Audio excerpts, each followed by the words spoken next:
Series in Kansas City with a 3-1 win over the last-place Royals last night. Sonny Gray allowed the one run in 6 innings for the victory, and Wilson Contreras added a 435-foot two-run homer in the top of the 6th to break up a scoreless game. Coming out good. Still finding the sequence, finding the right spot for me to swing. Today was a good game. I got my pitch to hit. I was lucky to hit it out of the ballpark. The middle game of the 3-game set is tonight. Ranger Suarez will make the start. Before last night's game, Roman Anthony attempted to take some swings but felt soreness and was backed off until Thursday. As for the Celtics, ESPN reported yesterday they were indeed one of a handful of teams that contacted Milwaukee during the season about a possible trade for Giannis Antetokounmpo. Shams Charania added a resolution to Giannis' current situation is expected before the draft next month.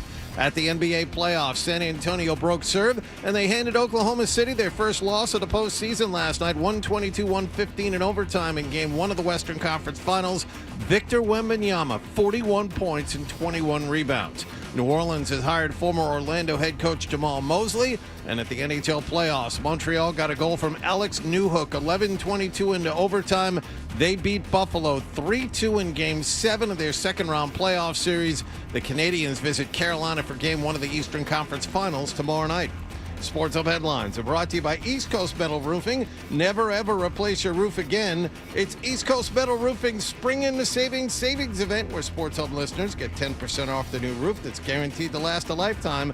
Call 844-611-ECMR or eastcoastmetalroofing.com. I'm John Wallach on Boston's Home for Sports, 98.5 The Sports Hub. Your next update at 6:30.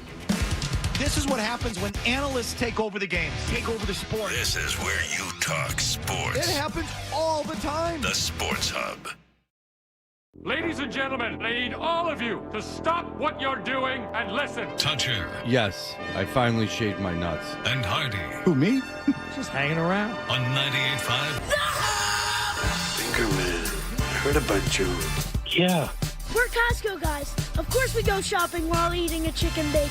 That's gross. Not a great cook, but I do cook. When I asked her about the sides, Kick them in the balls. I don't care about it, but it's not good behavior. Blaze Bailey is omitted. Toucher and Hardy we're the best friends that can be, my buddy and me. on 98.5 The Sports Hub. Let's go. Hey, good morning, everybody. Good morning. We are Toucher and Hardy, Town Fair Tire Studios, 617-779-0985. You can watch us on YouTube. Subscribe to 98.5 The Sports Hub on YouTube and get involved with that. A big show on the way today with lots of fun things, and everyone's having fun. Now we're in close to an hour and 40 minutes to get out to Groton last night. Ooh. And there was a point where we got almost to where we were going, there, the school, and there was a train that was not moving, that was stuck. So we got to turn around there, too. Oh, my God. Did you get out to see if there's anything you could do? Yeah, I spray painted. I finished the graffiti on the side of it. It's funny because there was an article in the Globe about how no one works on Mondays and that the city's dead on Mondays. And, you know, Tuesday through Thursday, it's busy in the city with, you know, pedestrians and stuff because people going to work. And then Friday, it's empty, except they get Friday night when people go out. So Monday's really the dead day of the week in the city. And I left, again, I picked my daughter up at school at 3:20, and we left from there. And there was traffic everywhere. Traffic all over the place. So if people aren't working, they're sure as hell enjoying themselves doing something. Because it's nonstop traffic everywhere. It just doesn't break up. There's never a point where it breaks up. And then when we were coming back at like 8:30 at night, 95 North was jammed. I think they shut a lane down to do something. But going north, it was bumper to bumper, and that's 8:30 at night. Something's going on. And then they say everyone's leaving Boston and that Boston's losing all this population. But I don't recall traffic ever. Maybe it's just because I was never going out to Groton. but Now, are they saying that people are leaving Boston proper, or people are leaving the air, like the Metro Boston area? That people are leaving. That's a big theme in the globe. Like businesses are leaving. In fact, there was a story yesterday about like I didn't read the article, but like how an AI company is thriving here.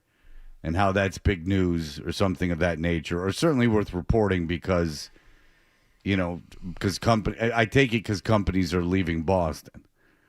So, yes, I do believe there's an exodus of the Metro Boston area. I don't think it's dramatic. Yeah, I'm just trying to figure out traffic patterns as a result, because some of it makes sense. All this industry gets built up in Waltham over the last 20 years or so, and that explains all the traffic that occurs both north and south, coming to these two exits. That was the thing for a while. I still don't get the Burlington thing. I know there's a lot of business up there, but anytime you get near that Burlington exit and near the Lowell connector, it's like that's a huge pain in the ass. Route 3 north. Route 3 has always been a nightmare. Right. Ever since I was a kid. But getting in and out of the city, Fred, if people are leaving either the city or just the area in general, why is the traffic continue to be bad, especially starting after, it's supposed to be after Monday. This morning, I could tell there were a ton of cars on the road this morning before 5 a.m. Well, the thing about the city is, that 93 is always a disaster. The thing about Lowell, the Burlington exit is that's just planning. They have too many exits off of there. It's not just the Burlington exit. It's everything else. There's too many things. It's poorly planned. Same going 95 north. The Route 3 and the Burlington Mall exit both off the same off ramp, and so you have commuters. You have people who want to stop and go to all the businesses there. 128/95 north through Lexington and up into Burlington has always been bad. He always says 128, but it's funny because the tide is starting to turn against him, and I'm getting lots of emails accusing him of insisting upon calling it 128 and that no one calls it 128. Define lots. 5. And how big a time? The last time you did it. Okay. People are very upset at you. People are upset at me for calling it 128. Yeah. Well, your insistence on it. Okay. I don't mind it because it helps reinforce the brand of Call 128 Plumbing, Heating, Cooling, and Electric. Ah, yes. Which I already called this morning. Hardy has a problem. Despite John and Nick telling me to wait until after 7. All right. Run this by Fred and see if we're wrong. I know a guy at 128. I have an issue with my air conditioner that I noticed last night as I was showering. Felt a cold water drip on my back. Well, that's odd. Yes. Because this shower is steamy. Maybe you have a ghost that was horny. Do ghosts produce cold? Well, in theory, they're dead. So it's not going to be warm. I don't want to say the word ejaculate. They're dead. So I think all the warmth would have left their body. It's not going to be warm. Yeah. I mean, haven't you ever touched a dead body or fooled around with a dead body with your hands? That's an excellent point. They poked around at it. Yeah. Oh, it's an open casket. I wonder what the nose feels like. Or I thought this funeral was going to be boring. Let's Pillsbury Doughboy this thing. You ain't laughing. No, I felt a drip on my back, and the water was coming from the overhead light in the shower. I said, well, that's not good. So I went upstairs in the AC unit, a little water on the floor, not near the drip pan, but away from the unit. I believe on the return, maybe on the suction. Yeah, I'm not into diagnosing this stuff. I just call 128. I'm not going to call them 10 o'clock at night. So I said to John and Nick this morning, I'm like, hey, if you knew a guy at a company and you had to give him a call, how late would you wait? Now Nick said 7:30, Fred. I said 7. Because I'm sure he would be up at this hour running the company that he runs. But I give him a grace, give him an hour, and then you call him. So you were calling his cell phone? No, texting. I don't think it matters when you do it. Okay, good. because I did it at 6 a.m. as soon as John launched into his headlines. I would have done 6. That was the right call. Okay. I mean, it wouldn't have mattered if you did it at 6 or 7. I mean, if I don't think John is wrong. Like there is that maybe you don't want to mess with the guy while he's asleep. Right. But even I can't now hear. I have the phone so I could only hear my kids in the middle of the night. That's the only way. The only thing that I can do. So I imagine that's how most people live. Since it took me so long to figure it out, and I can't, and I don't have the patience to learn anything. You know what? I never thought about that because, well, Milo is going out now and keeping odd hours with Katie home. There is no curfew anymore now that she's been gone for a year. But I still like to know when she gets home or if she were to need me. But I've never done the whole thing that you just described. So just in the settings, you select certain people that can notify you? Yeah, you can go. Yes. Okay. Yes, it's not difficult. Well, yeah. I mean, Milo keeps odd hours. Milo's never home. That is odd. Yeah, Milo just isn't home. He never comes home. He's just he's out on the prowl. Yeah. And is it like a T-bird? Go prowling. That's funny because talk like a T-bird. Because he drives that kind of wagon, Yeah. He drives a wagon, much like John Travolta's in Grease. Makes chicks scream. Well, they abandoned the cars altogether after Grease and went strictly to motorcycles in Grease too. It was bowling alleys too, for some reason. Well, it was bowling alleys and motorcycles, but it was all predicated on the fact that they had this song by Michelle Pfeiffer, "Cool Rider," and they needed to make the movie revolve around that. Yeah. So you can't be a rider in a car; you got to be a rider on a motorbike. Now, did chicks scream at the sight of their motorcycles, or was that just Grease Lightning? No, that was just pretty much Grease Lightning. Now, the chicks were certainly getting all Twitter when Michael showed up as the mystery rider, but his identity wasn't revealed until essentially the final scene of the film. Grease kind of goes against my mom's theory as well as my mom's sister, having child before the age of 18 and being married at 16, that people of her generation were not having sex in high school. Just the whole, and I know Grease is, I don't know, that play I would assume is the early 70s, right? Or the mid 70s. And now that it has to be early 70s since the movie, the movie came out in the late 70s. It's a pretty quick turnaround. So I'd have to imagine it's like the play would be like 74 or something, but whatever. 71. Okay. There you go. So 71 is not far removed from the 50s. So it's people that lived in the 50s making the play. And there's a lot of, did you get very far? That's in the very beginning of it. So like people were having sex. That's still annoying me that my mom said that. Well, when I was a girl, like people weren't having sex, which is fine. Like obviously my mother wasn't, but her sister was married at 16. And has a child about my mom's age. So like it's just fascinating. Did you ever bring this up to her at any point? No, John. No, I just said and took it. I want to know. Of course, I brought it. I want to know what the reaction was when you did that. I said, oh my God, I can't even remember my aunt's name. I said whatever, my aunt. I said, your sister had Betty. I said Betty had a kid. She had Suzanne when she was 16. She's like, no, she didn't. She was married at 16. I go, Mom, I don't think she just got married. I go, what is going on with your brain?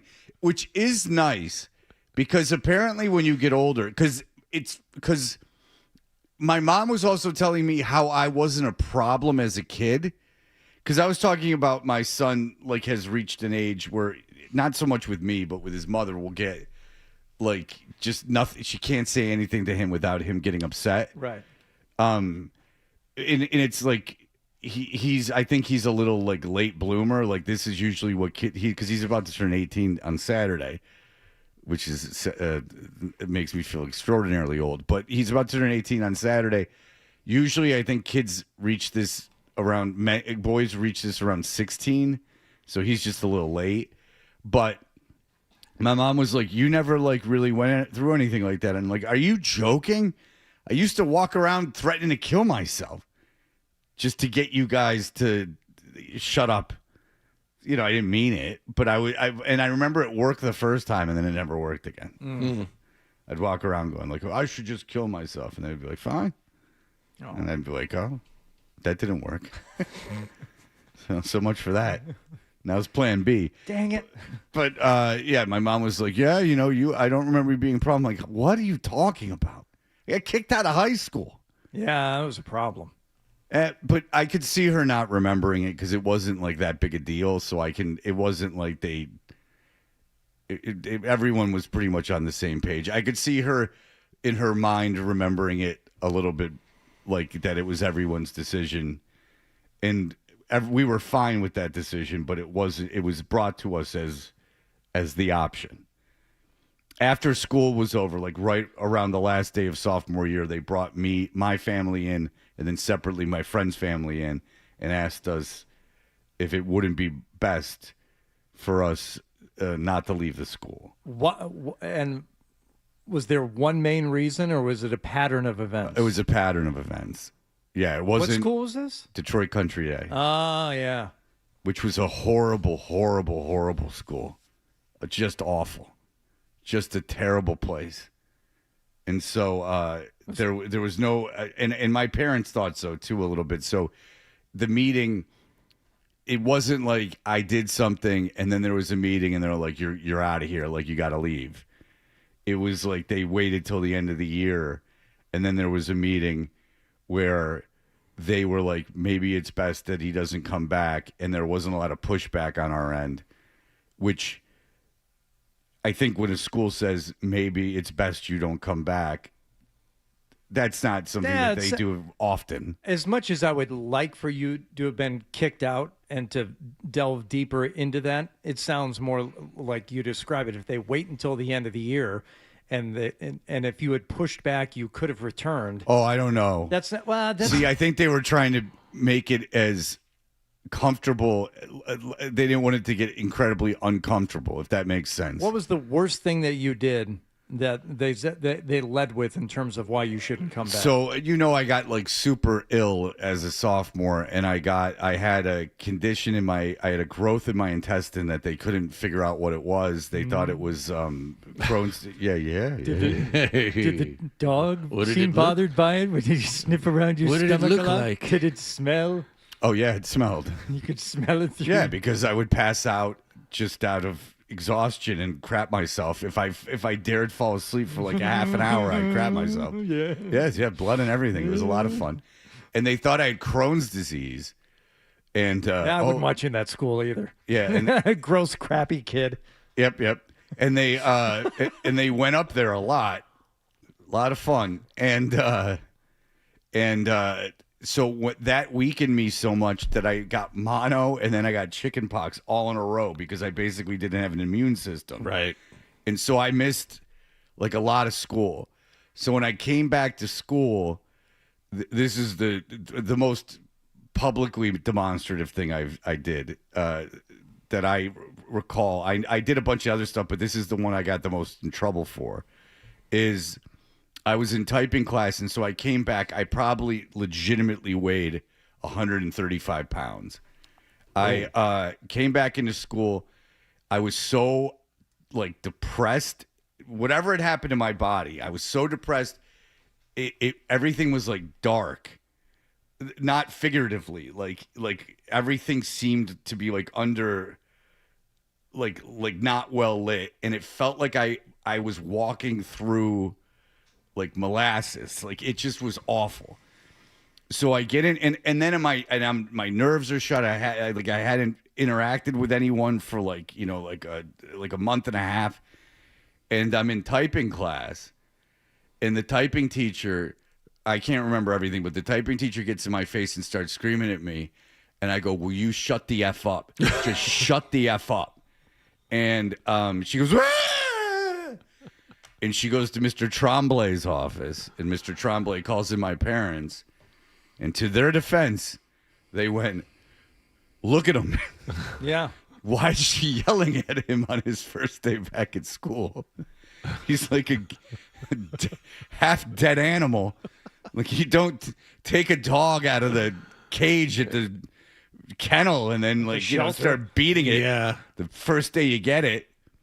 So it sounds as much about them just not wanting to weaken the Detroit Country Day gene pool. They wanted your fair enough. They wanted that's actually probably not far off. I was like, this It's is a just pump up the volume situation where they're like eliminating kids that they didn't like. That might be an excellent point. Wow. Your presence there just kind of projected a frailty that they didn't like. It's like, no, we got Chris Webber at this school. We don't need this. Oh, he was graduating, so yeah. We don't want this sickly, ornery cuss. I'm brittle. Walking our hallways.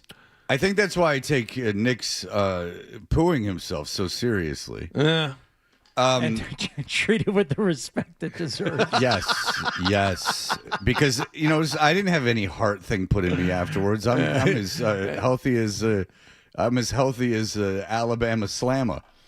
So, but I think that I know you're being sarcastic about the sick thing, but I do think that they wanted me gone, maybe partially because they wanted their graduates to be successful, and they thought that I was going to be like a huge loser. That's very possible.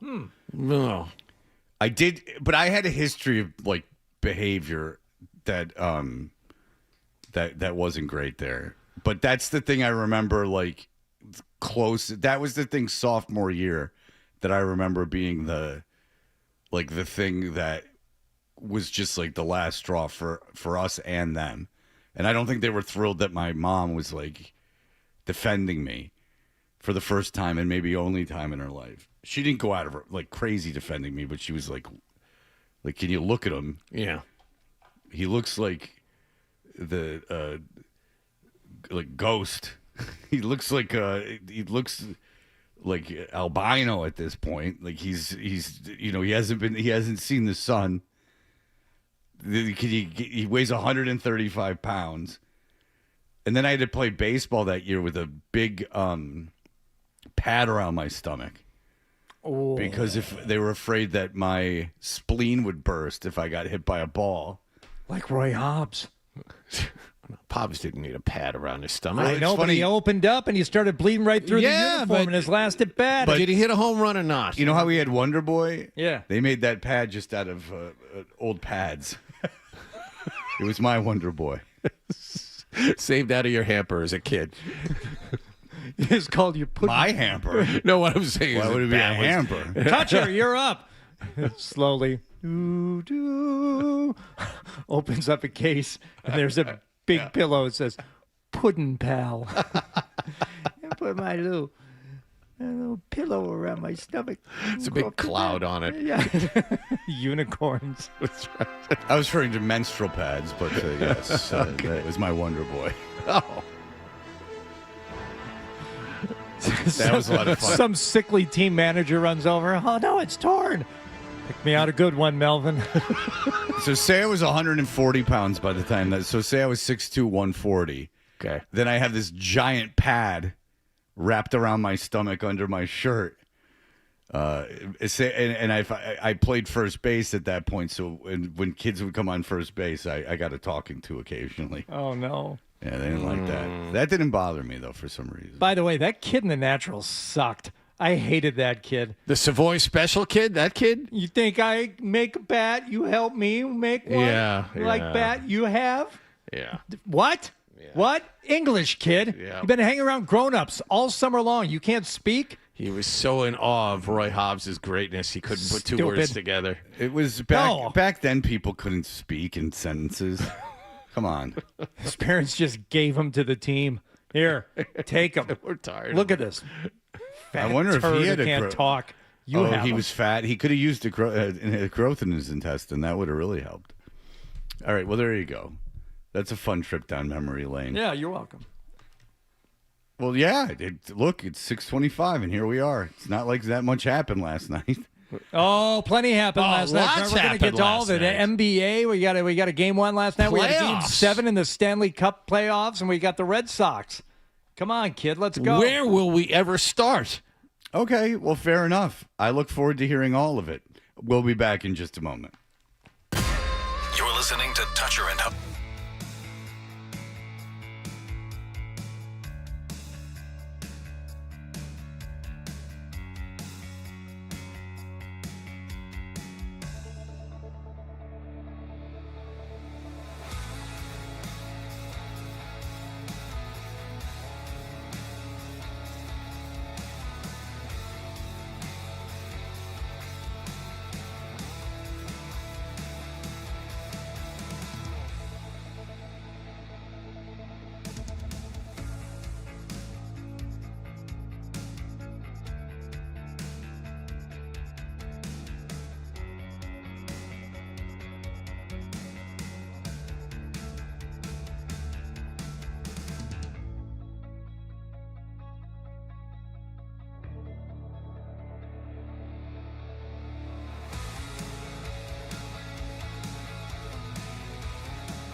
We are Toucher and Hardy. What happened last night's brought to you by Leonard Hair Transplant Associates, where your hair doesn't have to be a game of what happened. So change your lettuce and change your life with Dr. Matthew Lopresti at 1-800-GET-HAIR.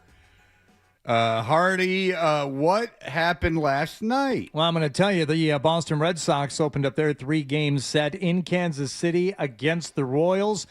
Let's go to the 4th inning here. Yoshida will fly that one to left center field toward the alley. A long run by the center fielder. Isbell, he can't make the play. Masataka rounding second. He's heading into third. Going to be a play there. He slides in. He's safe. And he winds up with a 3-base hit. And the Red Sox have a runner 90 feet from home plate. All right. Runner 90 feet from home plate. 2 outs. Fred, did they score? No, I'm guessing no. Well, first of all, disappointing that he slid into third because the stand-up triple is my favorite. Oh, yeah. But that's for many reasons. No, another runner left in scoring position. Are you saying that's been a problem for the Red Sox this season, John? Kind of, yeah. It's been a problem. Adrian Monasterio struck out on a pitch that was about, eye level for strike 3. Yeah, that was kind of an ugly at-bat with a runner at third. High fastballs. Can't lay off them, can't hit them. That's a problem. Especially when you're hitting 6th in the order like Monasterio is. Why?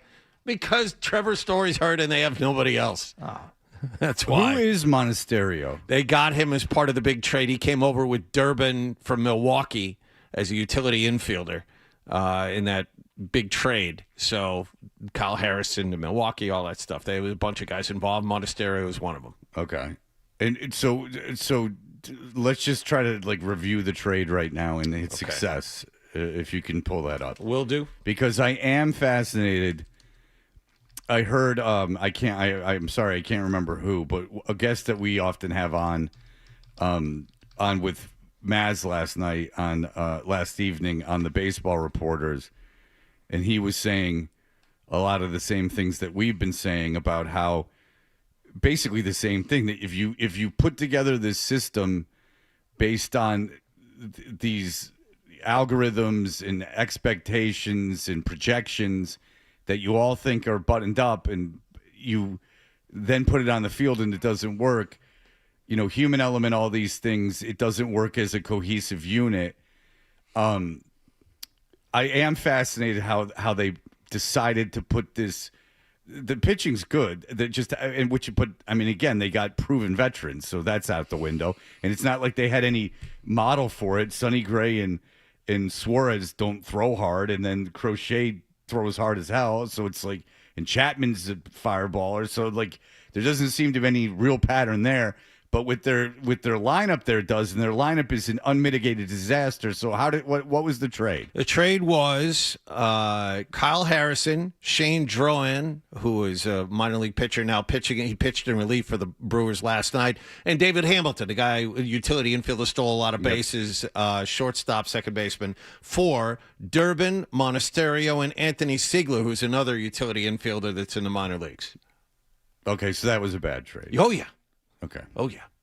So they got 2 utility infielders. One who's a major leaguer, one's a minor leaguer, and they got one of the worst Durbin, hitters. No, the worst hitter in Major League Baseball at the moment. Oh, and the guy on the Baseball Reporters were saying they tried to change Durbin in the way his swing path, which has completely screwed him up. Yes, I heard that. I was in the car. I heard that. Yes. So you get a guy. So, Durbin's not a star, but you get a guy based on his bat, I would assume. No, they got him because he is a decent hitter, 10, 15 home run hitter, but his fielding was and is, give him credit, really good at third base. But he was hitting well enough. I'm sorry, I put that the wrong way. But he was hitting at a major league level enough where you felt comfortable. Correct. Comfortable putting him in. Yes. Okay. So, and then you go, oh, by the way, we're going to change everything that you do, and then again, I don't understand. I don't understand this. I very much understand the technology and the data that they're using. I absolutely do, because I am very familiar with it, and I understand again how in a pool of prospects that narrows things down to a manageable level. That you're looking for kids, or you're looking around the league at, when you're looking at a massive pool of 1,000 players, and you want to narrow it down to a manageable group that you can then go and scout, that you use that kind of technology. That I understand. Once you get to your own team, or once you even get to a major league level, that's enough to that you got to have eyeballs on it, and that you got to have some intuition and some baseball knowledge that you can eyeball. That it can't all be that kind of data, because it doesn't always translate. That's the thing. The Red Sox argument would be, well, now everything is streamlined. The guy they fired the hitting coach. They replaced him with a guy who used to work for Driveline. He's a 32-year-old guy, never been a hitting coach before. He was an assistant hitting coach, and now he's the hitting coach at the major league level. His previous job was working for Driveline. So they are all in on this system.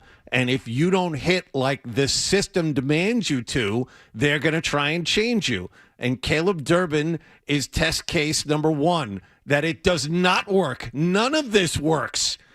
The Red Sox are one of the worst offensive teams in Major League Baseball. Well, I'm not going to give away the if they won or lost, because Hardy hasn't gotten there yet, but they did score 3 runs last night. Which is another huge offensive outing for them. They did, and we heard Yoshida with the triple. He was also providing some defense in the next inning. And a base hit into left field. Massey hitting third base. They're going to test the arm here. Mosstuck is throwing the plate to tag. He is. They cut him down. Let's see the hose, kid. You know why he was on second base to begin with?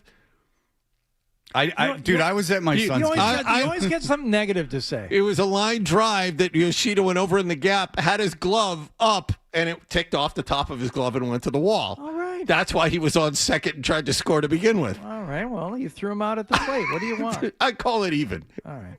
Well, I guess that would be the definition of even. Yes. Runner on, 6th inning. Contreras at the plate. Swinging a high fly ball, left field, that's deep, backing up Collins, backing up, it carries, and it is gone. Home run, Wilson Contreras. Number 10. The Red Sox at last break through.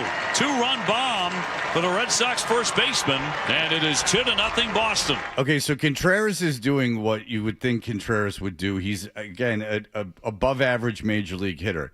You knew that going in. What a wonderful tool to have on a team where he didn't have to carry you. Like imagine if he'd be a nice piece. He would be a very nice piece. If he was like, I don't know, your third, fourth best hitter in the lineup. If you could hit him 6th, he'd be perfect. Unfortunately, you have to hit him 4th because there's nobody else. Because Contreras has always been a pretty good hitter, above average, obviously. Sure. You know, he can hit for power. You knew he was going to have like 25 home runs, 85 RBI, like something along those lines. That would be a great piece, but not the best hitter in your lineup, which he is right now. Right? Am I right? It's either him or Abreu. I'll take him. That's fine. All right. Connor Wong would score in the 7th on Well, certainly right now he's your best hitter. Yes. As of this moment. Yes. The way he's the playing. guy who hit the 2-run home run last night. Right. Yes. Yeah. On a Jaron Duran sac fly in the 7th. Casey only able to answer with another run in the bottom of the 7th, and that's it. Your final 3-1. Red Sox take game 1 of the series. Sonny Gray, great again. Really, really good again. And he's done exactly what the Red Sox signed him for. He is now the pressure on these pitchers is immense because you have to be close to perfect every night to win games. So Gray was for a long period of time. That's the thing about Gray is that Gray and Suarez is that they don't rely on stuff. We went over this a million times. They figure, especially Gray, who is a totally different pitcher than he was when he came up. He doesn't have near the velocity. Like, he's a professional pitcher, so these guys can handle it.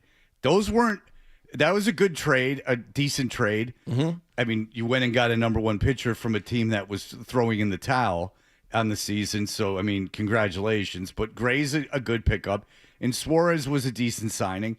And you're getting, they would have been nice to have. Crochet, Gray, and Suarez, especially when you have kids that are filling in the back end of that rotation. Kids are pitching, and the other thing, kids are pitching well too. Right, exactly. So that all is great.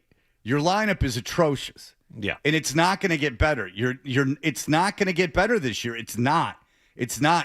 Look, are they going to stick to a maximum of 3 runs a game?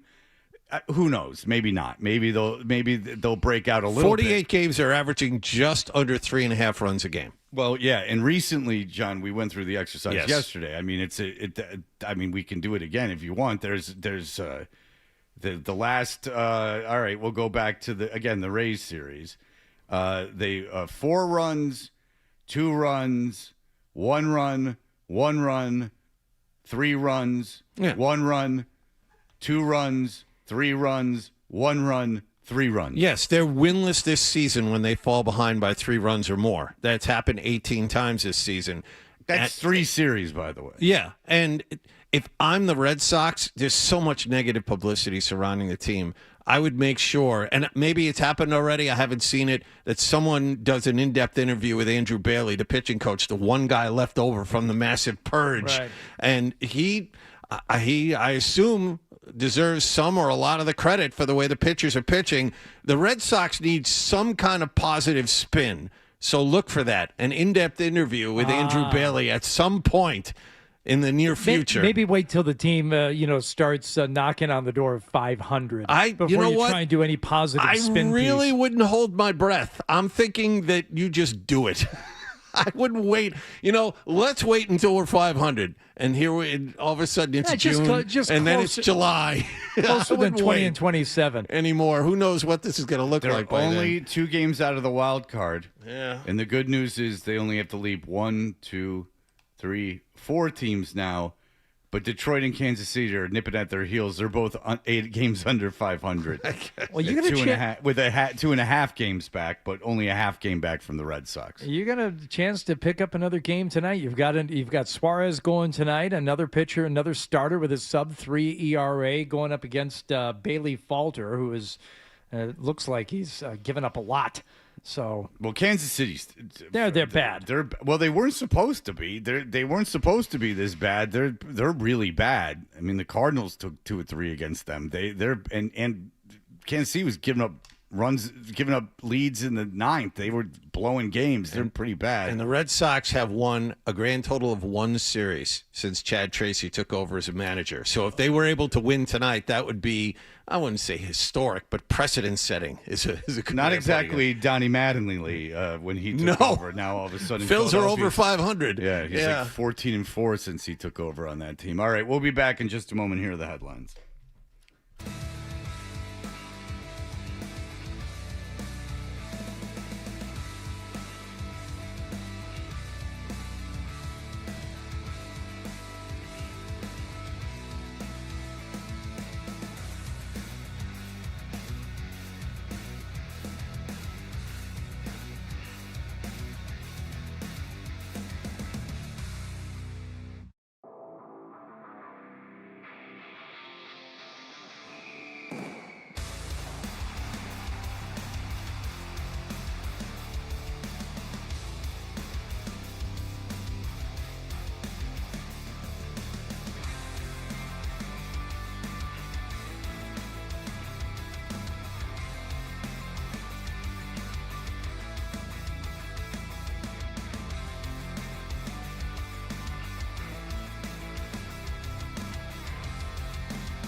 We are Toucher and Hardy. Hardy, what else happened last night? The Spurs and Oklahoma City Thunder began their Western Conference Finals series last night in Oklahoma City. If I were to tell you that Victor Wembanyama had a double-double, you'd say, oh, that's pretty good. You know, it's not a triple-double, but it's all right. What did he have, like 30 points, 15 rebounds, something like that? Well, it was double overtime. So how about 41 points, 24 rebounds for Wembanyama? But youngest player ever to do that. Kareem had been, back when he was Lou Alcindor, had been that.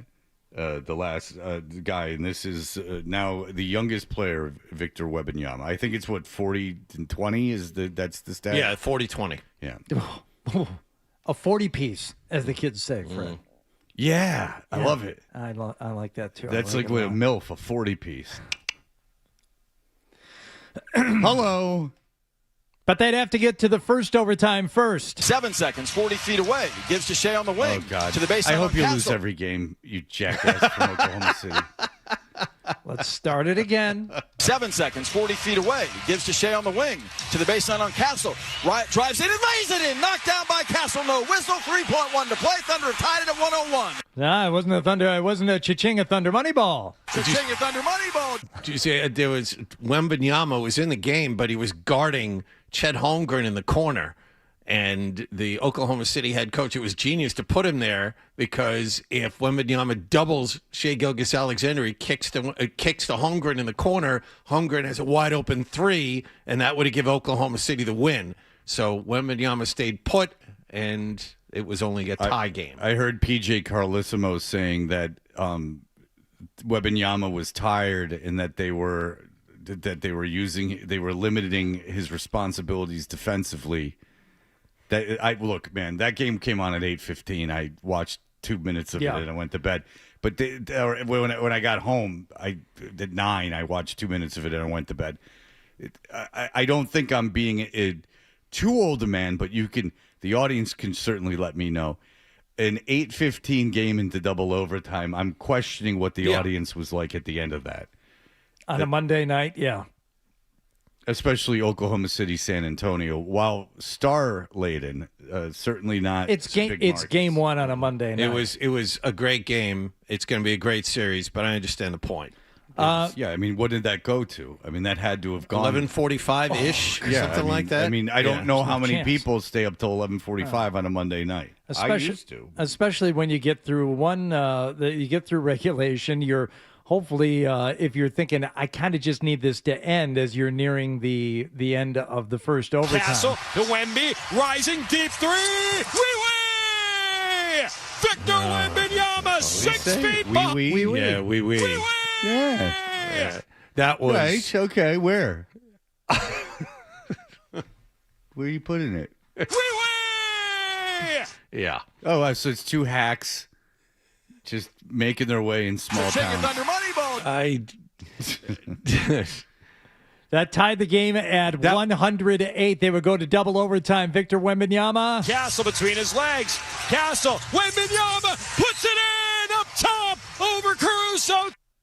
Okay.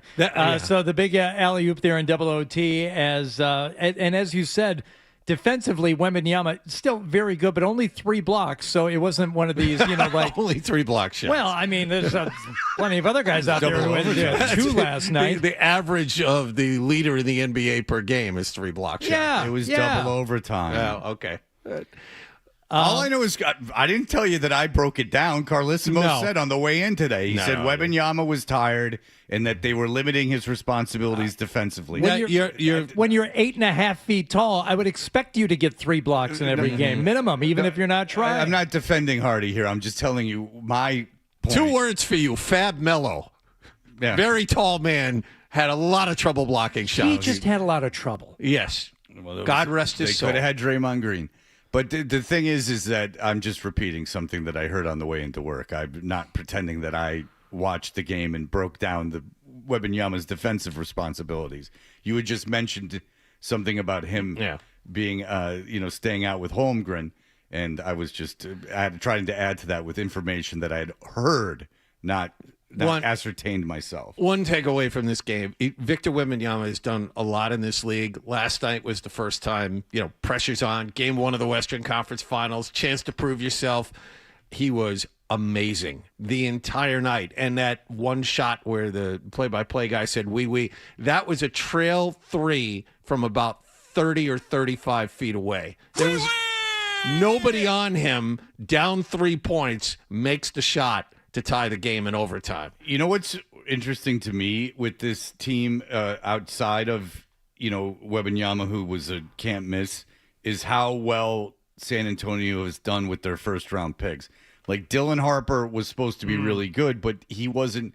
He ended up being the consensus number 2 pick. Started last night because they didn't have De'Aaron Fox. And he was also very good. And then Stephon Castle, has turned into a star.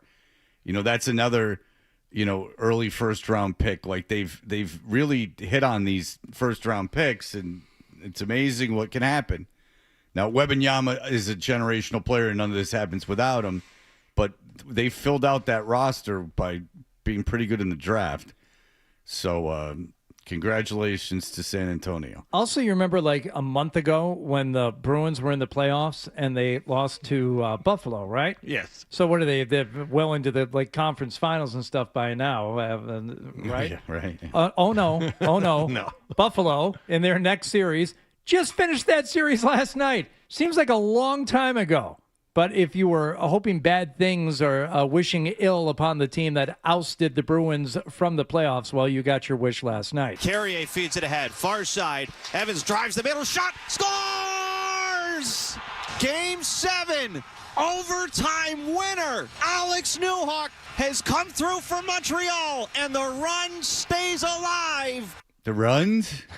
I'll tell you. Oui. The guy from Montreal is better than either of the 2 guys in San Antonio. Or at least he kept his head on straight. Yeah.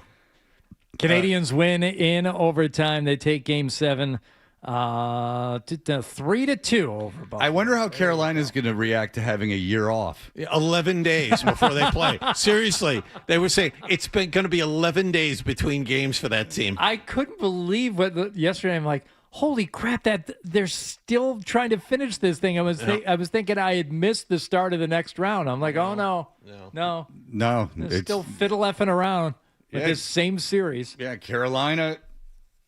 Yeah, they're just too good. It seems like they might. Who knows? Hockey can be weird, but it seems like Carolina has a distinct advantage in that series. Not only did they rest, they haven't lost a playoff game yet. They swept their first 2 series. What I'm saying is that they've played very little hockey. They should certainly be rested and healthy. All right, we'll be back. We'll play Live Free or Buy in just a moment. Toucher and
to face the Royals tonight. As for Roman Anthony, he attempted to swing a bat yesterday but felt more soreness in his finger. The team has shut him back down until Thursday. ESPN's Shams Charania confirmed again yesterday Celtics were a suitor for Giannis Antetokounmpo at the trade deadline. Also, the Bucks are expected to resolve their Giannis situation between now and the draft. Victor Wembanyama scored 41 points and added 24 rebounds. San Antonio won in Oklahoma City in double overtime last night, 122-115 in Game 1 of the Western Conference Finals. And at the NHL playoffs, Montreal got a goal from Alex Newhook, 11-22 into overtime.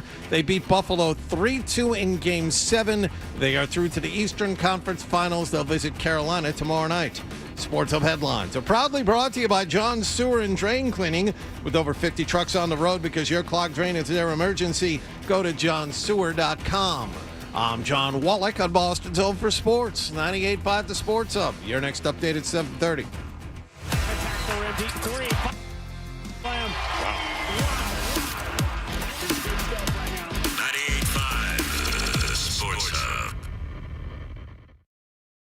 It's never changed. It's never changed. It's the same thing over and over and over and over. It's just never good. It wasn't funny the first time. Toucher and Hardy, mornings on the Sports Hub. Hey, we are Toucher and Hardy. You can watch us on YouTube. Subscribe to 98.5 The Sports Hub on YouTube. And watch us. It's so much fun. Hardy, what are we going to do here? You're a man of the streets. You're a man of who enjoys a great value. I just love the neighborhood values, Fred, more than anything, and the fact that there are people out there willing to part with items, sometimes at no cost at all. In a time of ever-expanding global commerce, one remnant of small-town America has endured. A tradition among neighbors that proves the only true currency is kindness. And to be free, one must give of oneself. But alas, there are times when actual legal tender must be exchanged for goods and services. It is with this in mind that we now engage in the ultimate utopian test. Live free or buy.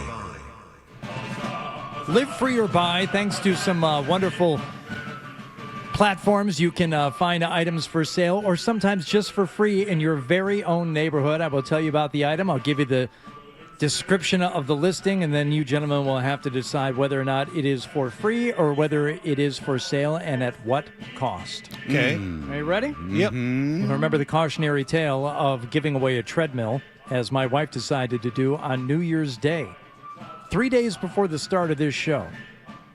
And she allowed those foxes into the hen house, gave it away on the Facebook Marketplace, and then clicked on the link of the person who was coming by to pick it up, saw that maybe he was involved in some nefarious activities, and I said, oh, God, we can't let this guy in the house. So I tried to wheel it up the backyard myself out of the basement, managed to slip, fall, still convinced I had cracked ribs as a result. But that all came from trying to give away a treadmill. Will this person in Grafton Center fall into the same trap? Treadmill, it's old but functional, can be loud, it's in our basement, and can be wheeled out into the driveway. That gives me PTSD.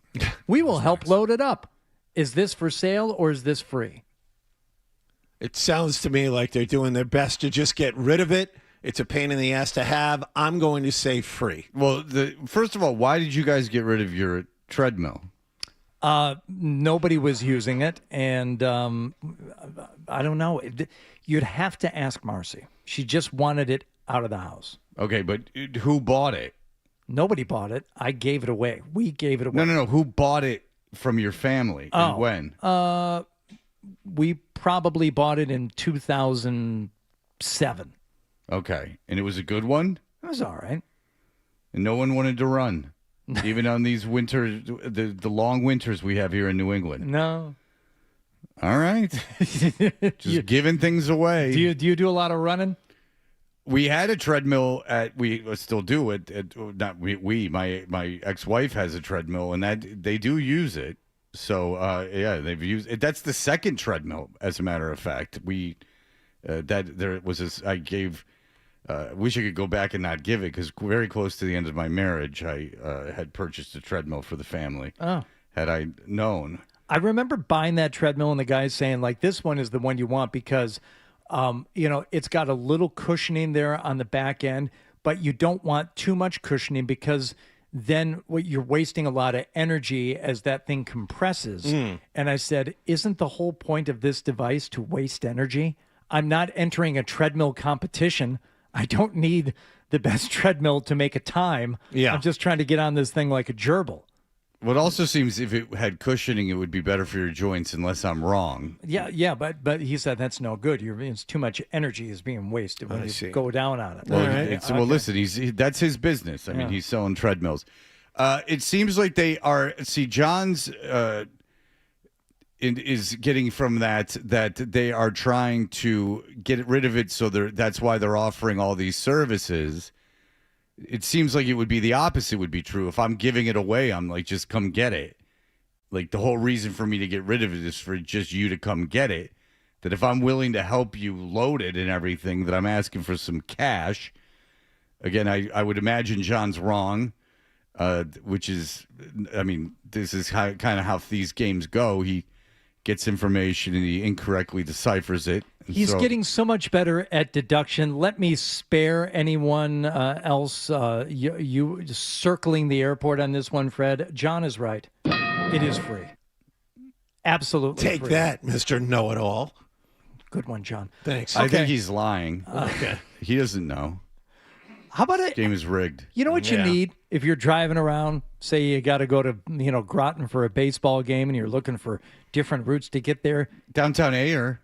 I went through there. Oh, you need GPS, but why pull it up on your dashboard of your car? Why pull it up on your phone? Why not get a Garmin GPS device with a charger? You have done this before. There have been Garmin's before during Live Free or Buy. Okay, you have something that's obsolete. It could be thrown easily into a trash bag, into a trash bin. You could throw it out the window of your car. It's a treadmill. I get it out of my house. Like, just take it because you can't leave it on the curb. So, no one will pick it up. You'd have to take it to the dump. So just take it away. I understand that. This is what pisses me off. Is it because it's the same thing my ex-wife did with the used bat bags. Yeah. Is that you take the time to put it up, then people come over and peruse the used bat bags, which a bat bag, like a crappy old T-ball back bag, is, I don't know how that's cost prohibitive. I could see donating it to a charity. Have you ever been to like Cradles and Crayons? Oh yeah. Okay. So if you've sorted that, like they won't take stuff that's pretty much used. Like if it's used, it has to be in like immaculate condition. So you're selling things that no one wants. Obviously, this person is asking someone to buy it. They're insane. It's never gonna. They just wasted their time asking someone to buy this. No one's ever gonna want a Garmin. I had one, but I had one 15 years ago. They're obsolete. The definition of obsolete. Because if you had a flip phone, that's the only way you would need the directions. A flip phone.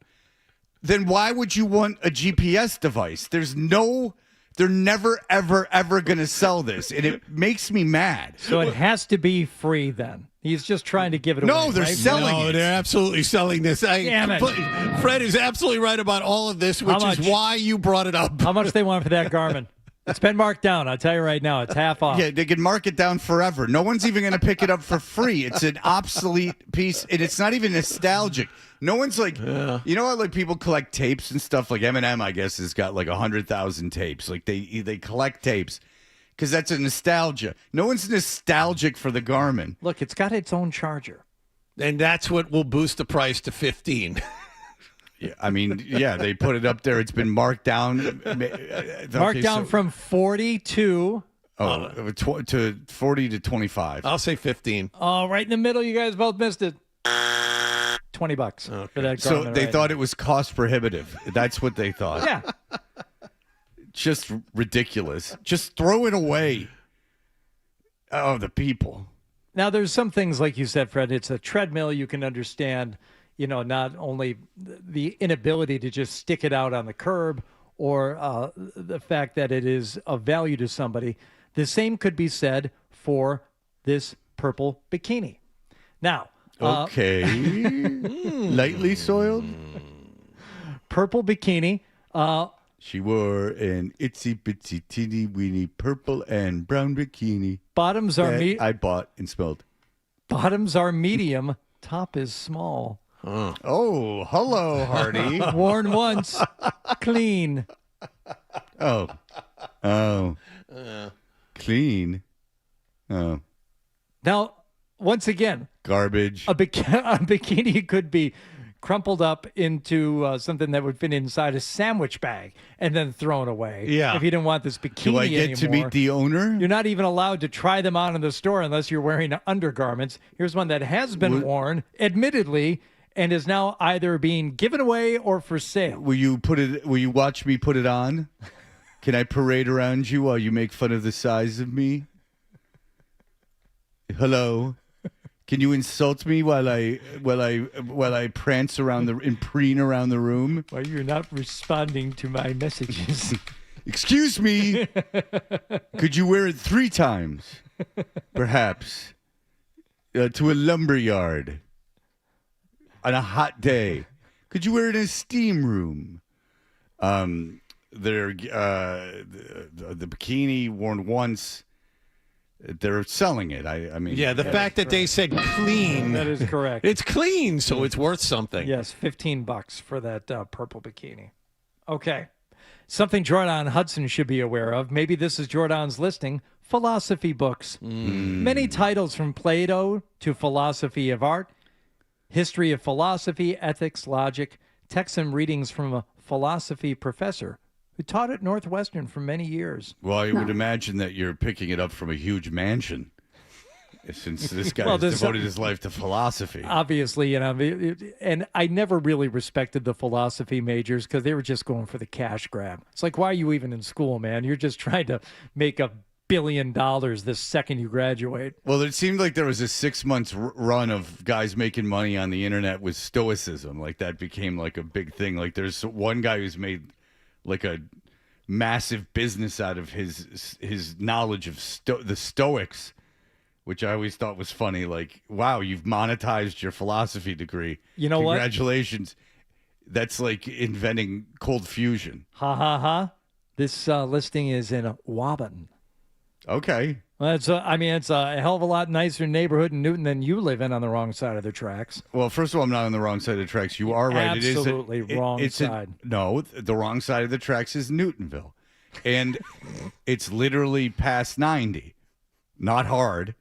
Yes, Waban is nicer than where I live. 90. I'm divorced. I have a shared wall. Pike. I know. It's the rule. That's right. Okay. Adam can tell you he has shared everything. Adam, are you offended that these books are not put in a library in someone's yard? I was just making me think about how I still have all of my philosophy books from my philosophy minor at Northeastern University, and how I should probably dig one of those out. Well, I mean, he played trombone and studied philosophy. No wonder he's so successful. I don't think they allow little libraries in Waban. No. Of course they do. They're all over the place. I saw a lady going through a little library the other day. Maybe yesterday. No, it couldn't have been yesterday because I wasn't home. I was driving. Yes. It was I was walking the dog on Sunday, and I saw a lady really perusing one of those libraries. If you don't know what they are, if you live in a town with normal people instead of where I live, there are these like birdhouses essentially with a door where people put books. And the idea is that you're exchanging knowledge with people. Have those in Natick. We had one in front of the house for years. Yeah. Yeah. Was that to trap people, or was that to somehow catch their hand and then? Well, no. Remember, you can also leave books. You don't have to take books. So we would get some books out of it as well. Yeah. Hopefully, they were covered in hepatitis. No, but someone left the hepatitis bathtub in there once. So that would be nice. That up. If anyone, that would be good to leave for the kids. That's right. If anyone has any anthrax, Look for Adam's house and put that into his mobile library. Okay, a big stack of philosophy books. The guy was a philosophy professor. He needs money. He's asking for money. Yes. Oh. Absolutely free. Yours for the taking. Knowledge is free. How about pineapple coconut juice bags? Now, these are big bags, as you can see, Fred, of Wait a second. pineapple coconut juice. Yeah. Wait a second. They almost look like they've been shoved Hang on. in IV bags. All right, Rocky Suarez in the tropics. Follow me. It's awesome. Follow me. Mamacita had some big juice bags on the island, right? Yeah. Because I'm a bit thinking, more. Right. So you could have your drink served in a coconut cup or 2 watermelon cups full of milk. Okay. Yeah. Juice bags, right? Yeah, okay. Yeah. Rocky Suarez was on a health kick. She was cleaning her. She was detoxifying her system and Getting rid of all the scotch. right. And so her juice bags were flowing. Does something happen while she's on the island? Yeah, some guy loses something like a limb, and then she's thrown into it. There's a few sex scenes. I don't know. Fill in the blanks. Sometimes she just worked from a language, playing with language, Hardy. Juice bags. Yeah, so you say juice bags because I've used fun bags. I've used sweater puppies. I've used casabas, right? So, plus I've used the Super Bowl. I've used a bunch of areas for Rocky to do her thing. Maybe, you know what? Maybe her ex-lover her lover was castrated, so she had to move to the tropics to clear her head. Oh. Right? Howley in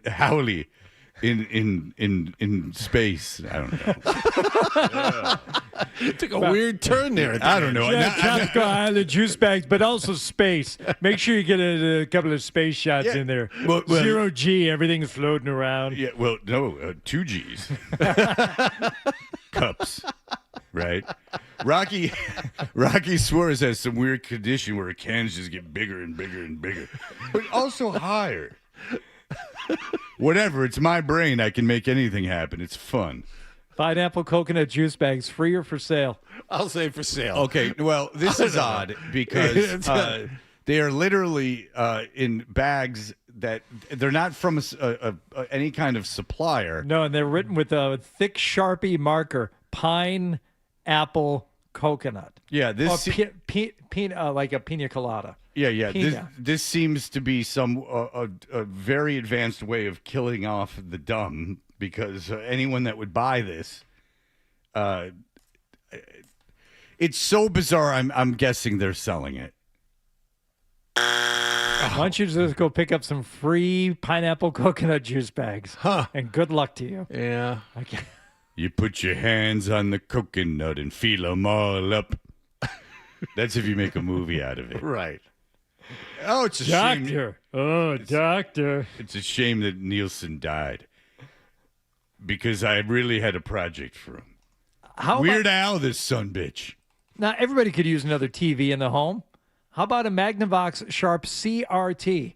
That is the old school box television. Now, this is a big one. This is a 19-inch box CRT television.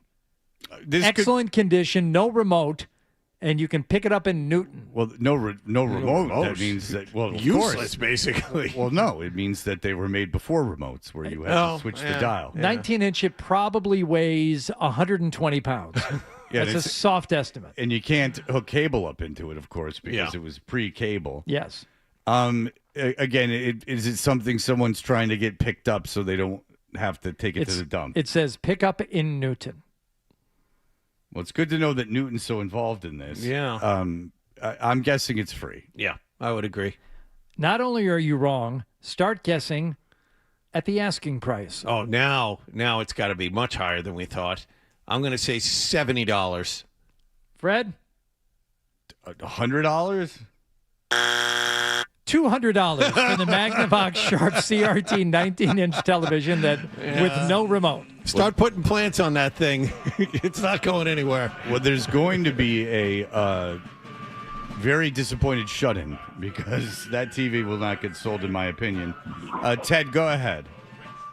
Hello, this is Ted. I think I got the solo.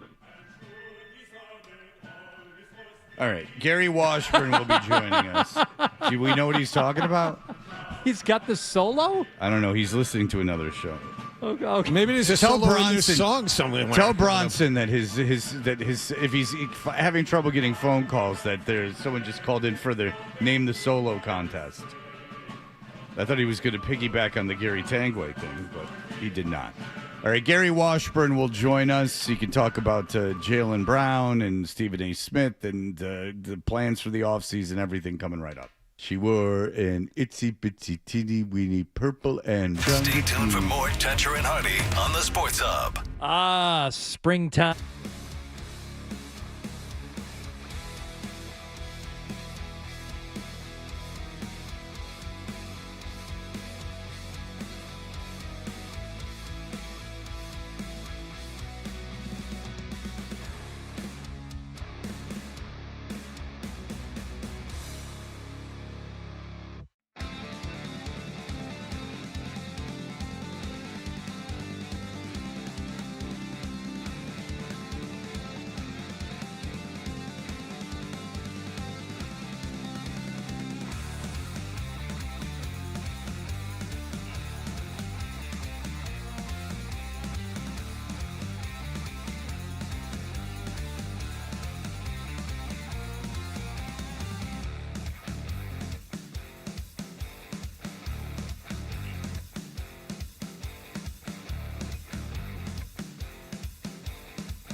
team, and he's listening to everything that's being said about him, and he's definitely has some issues with Stephen A.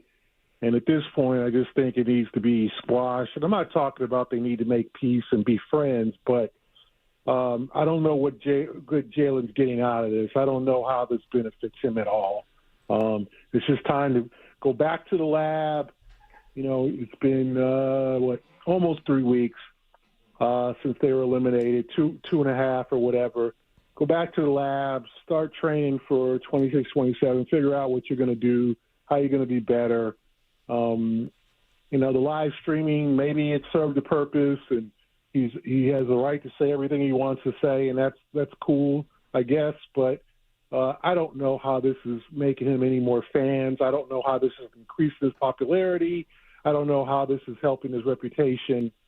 It's just probably time to focus on improvement and just moving forward from this kind of media war that he's at right now. Yeah, and look, to be honest, I don't watch his live streams. I've made this point on the air a bunch of times. It's possible they're 4 hours long, and he's, saying these incredibly poignant things about the world, and I wouldn't know because I only see the clips that get pulled when he says something controversial about basketball. You mentioned that he's listening to everything everyone's saying. You know him a little bit. I'm not saying you've even talked to him in the offseason, but when people are listening to stuff like that, do you think he feels an uncertainty, like that something may be happening? Did he like that? It just seems like an odd time to be that focused on what people are saying since he had such a positive year. Yeah, I think he feels miscast. I think he's kind of understands what his perception, his reputation is. I think obviously he had a problem with what Stephen A. said about Tatum not being on his live stream, which I thought was kind of a reach. Oh, it's a huge reach. I mean, but he's got to fill all that. Stephen A. Smith's on 12 hours a day, 7 days a week. He's got to fill time. But yeah, it's a huge reach. Go ahead. I mean, and issues with Stephen A. Since Stephen A. pointed out and kind of said, see, that's why people have told me this is why you don't get marketing deals, and pushing all these buttons that obviously triggers Jalen. And the honest to goodness, you have a 58-year-old man against a 29-year-old man. I mean, here in the situation, and it's time for both to just take a step back.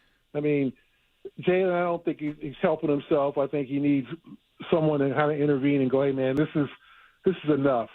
Now, if you're going to talk about, like you did on the live stream, your thoughts on the new Drake album, your thoughts on, okay, that's cool. But just it's no good.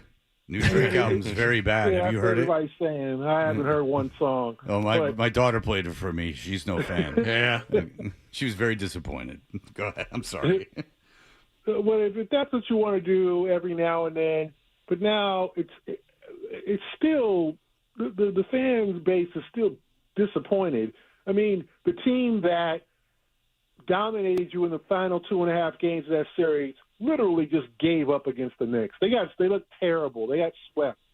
I mean, there was perceptions that Knicks series with the Sixers was going to be an even series. It was going to go 7 games. The Sixers could be the best team in the East, and they just completely fell apart. Like, they were so satisfied by beating you that they just kind of gave up. They knew they couldn't beat the Knicks, and they basically mailed it in. So that should make the Celtics feel even worse about losing that series. So I think that at this point, it's just time to go into the cubby hole and work on your game. It was an embarrassing end to the season, and I don't think this is helping Jalen. And I'm not sure how long this is going to last. I know this is about fighting for his reputation and fighting for things that he feels is right. But at this point, I don't think anybody cares. You lost in the first round. You were embarrassed. You lost to a team you should have beaten in 5 games, et cetera, et cetera. I mean, I don't think anybody in Boston feels good, the least bit better after 2.5 weeks into the season than they do. Just, go hide somewhere and get ready for next season. I tend to agree with you, Gary. It's just that it seems like he's got something to say, and he's just kind of circling around it. And whether it's, picking a fight with Stephen A. or he's got something else to get off his chest. And I wonder what that thing is, whether, as you said, he is just fighting for his reputation or he's trying to, cement himself as something other than what he thinks he's being perceived as. I wonder if he's just going to, blurt it out at some point. This is why I can't stop talking, because he feels like this needs to be said. I just don't know what that thing is. I don't know what it is either. I mean, it doesn't seem – I mean, it's not – I'm unhappy in Boston. He turned on the last one and said he wants to be here for 10 more years if he could. I don't know exactly what his biggest issue – he went off on the officiating. He's, I don't know if he's upset about the MVP vote that he finished sixth. I don't know what's motivating him to do another one. Like, I thought the last one, the day after the season, was bad enough. And I'm not saying this one. He said a bunch of terrible things about Boston or about a future, but the whole thing is now it's like, hey, now I'm going after Stephen A. But it's time to just kind of move forward. If you're going to talk about music, culture, all that stuff, okay, cool. But at this point, no one wants to hear what these guys have to say, because you haven't heard from anybody else pretty much, because everybody else is trying to figure out what the hell happened in that Philadelphia series and how they're going to get better. That's a good point. I'm wondering, how is this playing with his teammates? Have you talked to any of them? I've not talked to any of his teammates. I mean, but I presume they're just kind of like trying to figure this thing out. And I know that there's people that have issues with what he's saying in terms of just like what Perk said about people in the former Celtics. And, I mean, there aren't people who are pleased with this. And I'm not saying it's going to – and you can't really call him and say, hey, Jalen, shut the hell up. But I don't know what purpose this is doing for him. This media war, I'm mad at how I've covered. I don't think he's covered very harshly. I think he listens to a lot of people out of the blue who have these wild opinions. And, I mean, there's a lot of things he listens to. And as you know, in today's world, everybody has an opinion now. Everybody thinks they're an insider. Everybody thinks they're an expert. Everybody is going to, tell you why Jalen is not good for the Celtics. Like, you can't listen to all that, because there's people who feel the same way about Tatum and White, and it's the same thing with every sport. Like, everybody has, like, negativity kind of lives in the byproduct, the fabric of the sports fan nowadays. Very few people say anything positive. I mean, most of the comments I get on my stories or emails are negative. If you go somewhere and you have a positive experience at a restaurant, very few times are you going to leave a positive review. It's only when they short you money, the waiter or waitress is rude, that you really are going to say something to the manager. You're not going to go up to the manager and go, this server was really great. I mean, they should deserve a raise. You're going to say that on the way out, but you're not going to say that to the manager. And that's the way it is. Like, people are going to say mostly negative things because that's what's in their heart. And Jalen seems to internalize all that. And it's to the point where you got to just shield all that, and it's time to just move forward. So they're going to trade for Giannis? I don't think they'll trade for Giannis. I think they explored it at All-Star break. It all depends on what Milwaukee's looking for, and I don't think they're just looking for a straight Jalen swap. They want a generational deal. They want a foundational deal. They want a deal like the Thunder got for Paul George. Oh, Jesus. Remember, I mean, and if you go back in history, 50 years ago, they traded Kareem for basically a bunch of solid guys with nothing that was generational. And they heard about that, and they didn't win a title for 50-plus years after that. Like, they traded one of the greatest 3, 4, however you rank Kareem, greatest players of all time, and you didn't get an all-star in return. So the general manager is looking at this with Giannis and saying, I cannot bomb this trade. I don't even want to get equal value. I want to score big. You want to get what Danny got for Pierce and Garnett. Like, you want to get a deal back that helps regenerate your franchise, because this is Milwaukee, and no one is going there in free agency. No one is going to take their money. You've got to score in the draft, or you've got to get drafted, or you got to get an all-star in return. But you've got to score big in this trade. I don't know if Milwaukee's like, okay, we'll just take Brown and maybe a first. Like, I think it's going to be a haul that they want to get. Okay, so when you look at a team that did very well with picks, it's San Antonio. You like I said, you cover the whole NBA. First of all, what did you make of that double overtime game last night? And do you think that series goes 7? And then just follow that up with Cleveland's chances against New York? I think if it goes shorter, then San Antonio wins the series. I think Oklahoma City, San Antonio got something. They have a recipe to beat Oklahoma City. They limited Gilgeous-Alexander, but you got to kill the Thunder. And literally the Thunder kept coming back, like literally like Freddie or Jason or something. They just kept coming back, and finally the Spurs held them down. And I just think they have the advantage in the series, the Spurs. And there's nothing you can do with that 7-4 guy. I mean, my goodness, there's just nothing you can do. So I think they have the advantage in the series. I think that all the pressure in New York is on the Knicks to win this series. If they lose this series to a Cleveland team that is flawed, like, let's be honest, like, they're a solid team. They've got some good pieces. Donovan Mitchell is a great scorer, and they got the two bigs. And when Harden is right, he can help. But the Knicks should win this series in 4 or 5 games, if you really think about it. So the pressure is all on the Knicks, because I think the Cavs have pretty much met their expectations. They wanted to go to the conference finals. They wanted to go farther than they had in previous years. They have. So I think the pressure's all on the Knicks. We'll see what they do with the pressure of having to win, knowing that they have to win this series. Like, the finals, people talk about the Celtics road 2 years ago. You're talking about a Hawks team that gave up in the middle of that series, a Philadelphia team that was a mess, and then 4-seeded Cleveland. Like, you didn't get the number 1 or number 2 seed. So if the Celtics get heat about their road in 24 to the finals, so should the Knicks. Yeah, it's there is going to be a lot of pressure, and it would be funny if that went to a Game 7 in New York, how tight that crowd would be. I mean, that's like that'd be. I mean, Dolan hovering, waiting to clean house. Yeah. Well, I mean, just that it's like the Garden during Bruins games. Like, it gets too tight. It gets too tight in there.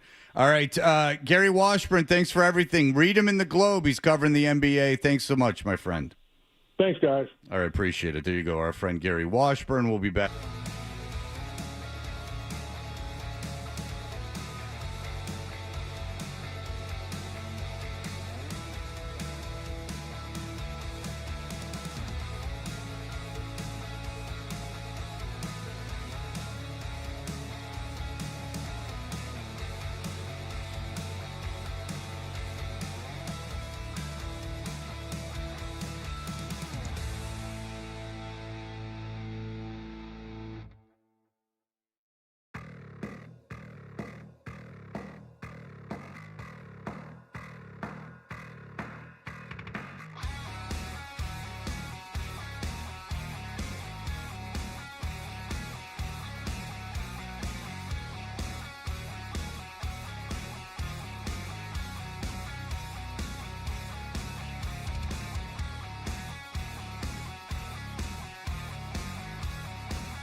We're the best friends you can be, my buddy and me. Now, more of your best morning buddies, Toucher and Hardy.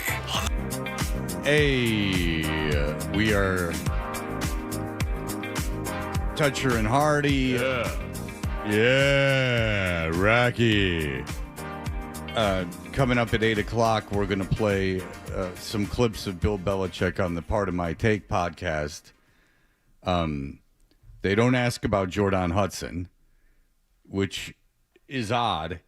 If you have a long-form interview with Bill Belichick and you don't ask him about what he's famous for now, it is a little odd. Not talking about this.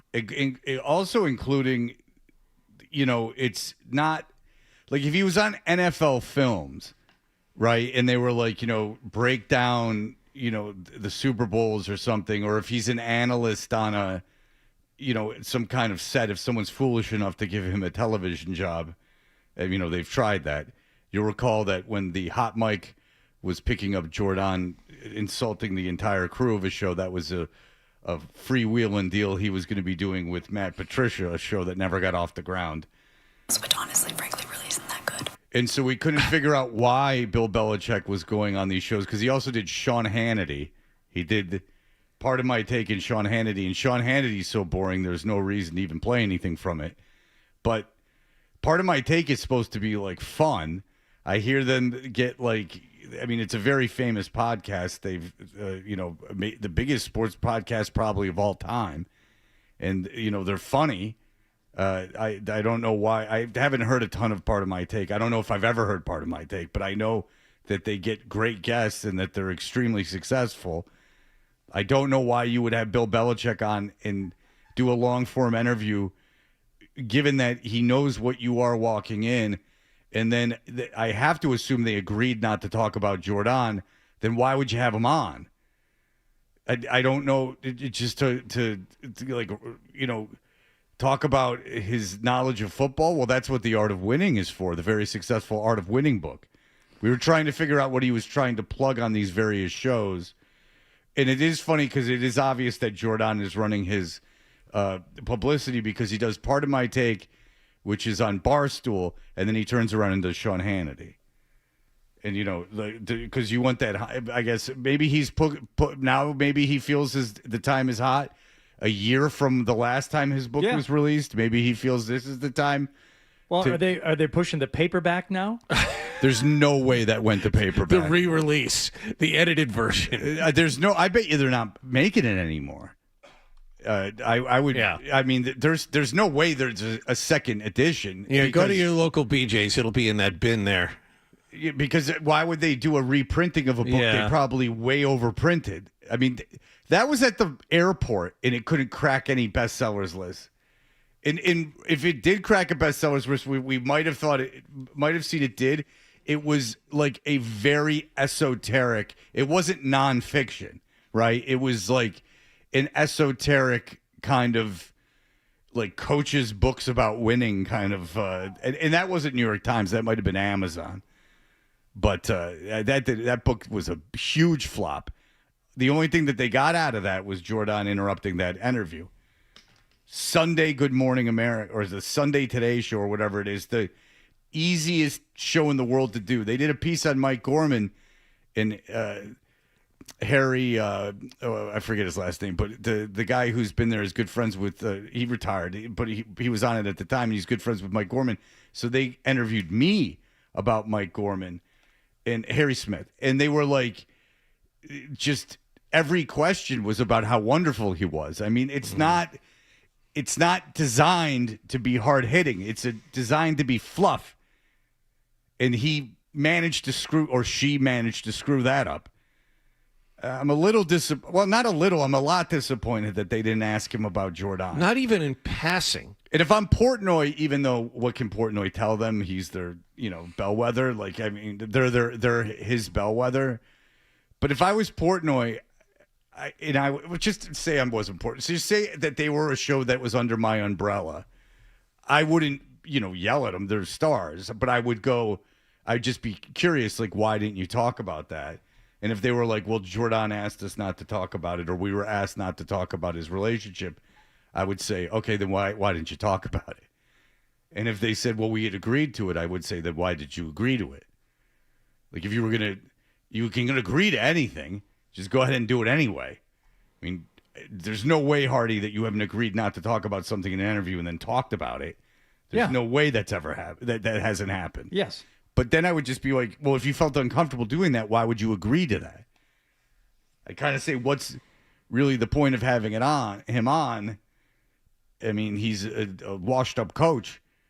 It would be more fun. Like, why don't you have on, even Wayne Fonts? Even, by the book, Mr. Tony Baloney, the rule keeper, Adam 12, once famously was interviewing Jack White, and he was told ahead of time, don't you dare mention his relationship with Renee Zellweger. Correct. Like, you are not allowed to mention that at all. They had broken up, and it was, tabloid fodder. It's just about the music, just about the new Rack on Tours album or the White Stripes album, whatever it was. And 12 did the interview, and at the end, who did Renee Zellweger end up getting with? Kenny Chesney, I think. Yeah, so 12 says at the end of the interview, he goes, by the way, Jack, I just wanted to say you should send Kenny Chesney a bouquet and a Christmas wreath every year for jumping on that grenade for you. And he laughed. He did. Oh, that's awesome. Yep. And I think he would have talked about it a little bit, but you waited until the end, and it was like, good for you, 12. So even Adam knows you still asked. Yeah. The lowest rung of broadcasting with so much to lose. Well, I told you this story. I could just add to the discussion. I'm not trying to trump anything. Yours is better. But I had Jacob Dylan during Music Midtown. Oh, yeah. Oh, I love this one. And his dad, Bob Dylan, was playing that same day at the same festival. And so the record company guy goes, don't ask him about his dad. And I'm like, okay. Jackass. Yeah, all right. Yeah, I won't ask him about his dad. So the first thing I did is I go, hey, they told me not to ask about your dad. What's going on? He's playing here tonight. Are you guys not talking or something? And the record company guy, we were in a trailer, like in back of the stage. The record company guy, because he was so tough, put his fist through the door, the wall. Oh, the panel of the thing. And so I'm like, you're gonna have to pay for that, jackass. and Jacob Dylan was a dick about it, but it was like, he answered it, but it was like. Like if you go, I don't want to. You know what? If he would have come, there's no way I wasn't talking about it. They were at the same festival on the same day. There was no way I was not discussing that with him. But say I just had him on a Tuesday and he was in studio, and he said to me, Jacob Dylan said, "Dude, could you do me a favor? I'm really trying to make it on my own. I know my dad's super famous, but, you guys don't play him, and it would mean a lot to me if you didn't talk about my dad." I'm almost positive, well, certainly now I wouldn't do it, but at the time, I'm probably 60% sure I wouldn't have done it. So just this strategy of sending out some dickhead that I don't have any respect for. Oh, no, the Wallflowers guy, don't talk about his dad playing the same festival on the same day. Get out of here. Now, different times, obviously. The Wallflowers were no Bob Dylan. Maybe that's what he was offended by. All right, we'll be back in just a moment. You're listening to Toucher and Hardy.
of kids feel like winners. Barstool, very successful podcast. A lot of great guests. They're very successful, as I said, but they had Bill Belichick on. And Ryan listened to the whole thing, and they didn't ask one question about Jordan Hudson. But they did get a guy to stand up and say that Bill Belichick made him feel like a winner. Yeah. Which is actually, non-sarcastically, kind of sad that what was missing in your life, that it took the coach of the local professional football team to give you the feeling of self-worth. Somebody who went out there and coached a team that won a bunch of games to show you what winning was. See, I thought it was this ethereal concept that, you really couldn't, grasp. But you see, their win-loss record was so great. I get it now. He needed a male figure in his life. Ryan just informed me that gentleman who provided that quote was one of the gentlemen that chained himself to the league headquarters in protest. Oh, yeah. That's right. So Which in retrospect, but in retrospect, that was an incredible PR move. Oh, yeah. I mean, just timeline-wise, Barstool was still, Portnoy had just, when that happened, I think Portnoy had just stopped doing the morning show at WEEI. Remember, he was a part of that morning show for a while. Yeah. And I think they fired him. Yes, which he was ruined him. Too edgy for them. Too edgy. Yeah, well, yeah. And too young and had a chance of making them popular again. Right. That was too much for them to take. Yes. But, because I remember that happening, and then all of a sudden now, he's a media tycoon. Dave Portnoy is an incredible marketer and businessman. There's no doubt about it. And part of my take is a very, very popular show, and I'm told a very, very good show, and I'm not doubting that. I just am a little annoyed that they didn't ask him about Jordan Hudson, and a little surprised because I don't know why you would agree to do an interview with someone who's most well known for dating Jordan Hudson than anything else. Their explanation of apparently that they gave on the podcast, he's been their top guest, on the wish list for years, that they always wanted to get Belichick on, and they didn't bother asking about it because they knew he wouldn't answer the question. Bill needed this interview more than they needed him. I feel the same way about that, John. For that podcast and for them to have Belichick on, it's how is that going to help them? Yeah, because he's not going to. Bill needs to maintain some connection to the youth who he knows listen to this podcast. He absolutely needed to do this interview. Why should he set terms? Well, he didn't. He doesn't even need it, but you could argue, certainly, it's not even an argument that it's going to do more for him than it's going to do for them. And also, I'm clouded by this whole thing because I have one question I would ask Bill Belichick. And there's only one answer I want. It's why didn't Malcolm Butler play in the Super Bowl? Right. I used to say it was two people knew, that Bill Belichick knew and Malcolm Butler knew. Right. I'm not convinced Malcolm Butler knows anymore. He's said enough things and kind of contradictory things to make me think that maybe he doesn't really know. Bill knows. And Bill might be the only one who knows, but it's a very short list of people who know. Bill knows. And if you're not going to answer that, I don't care. That you could have asked him about Jordan Hudson. He's not going to give you any kind of an answer. The only question I can think to ask him about Jordan Hudson is, what the hell is the matter with you? I would just ask, why are you letting her run all these things? Why are you letting her run all your businesses? Yes. There's a million questions. Because it's such an obvious misstep from him. Why are you allowing this, this person to control and in many ways ruin things in your life? Yeah. That would be interesting if you would get an answer, but the only answer I want is about Malcolm Butler. Well, having lived here for 20 years, I can tell you Belichick has spoke extensively about his football career. He's mumbled through a million press conferences, but I've seen him on NFL films. I've seen him in documentaries. He has a book out. Now I know no one's read it, and I don't blame you. It's horrible, I would imagine. I won't read it either. But it's not like I've never heard Belichick talk about, except for the Malcolm Butler thing. Unless he's breaking some kind of crazy ass football stuff, I've most likely heard all this before. But here are some clips because, but they're Jordan Hudson and Malcolm Butler free. Here they're asking him about resigning from the Jets, which I remember where I was. I didn't care because I was like, who the hell is Bill Belichick? Because I was very, astute. But I was with my friend Gil Grambois, who lives in Concord. Hello, Gil.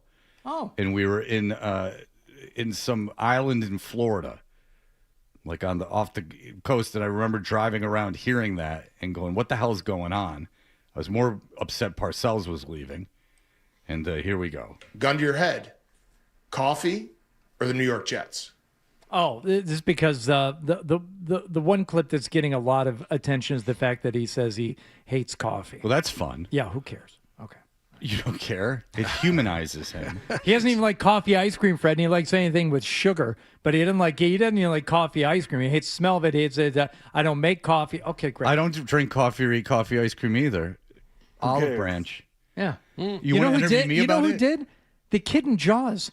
After he was sent into shock after the shark attack on the beach, one of Brody's kids, he's in the hospital, and he asked for ice cream, and he wanted coffee-flavored ice cream. Yeah. A little kid. Very strange. Well, when you've been into shock, nothing like amphetamine. Yeah. To really get you over the hump. I guess. So. Okay. So this is the follow-up. All right, you don't like coffee, you don't like the Jets, gun to your head. Here's the question. And I like gun to your head questions. Yeah. Gun to your head.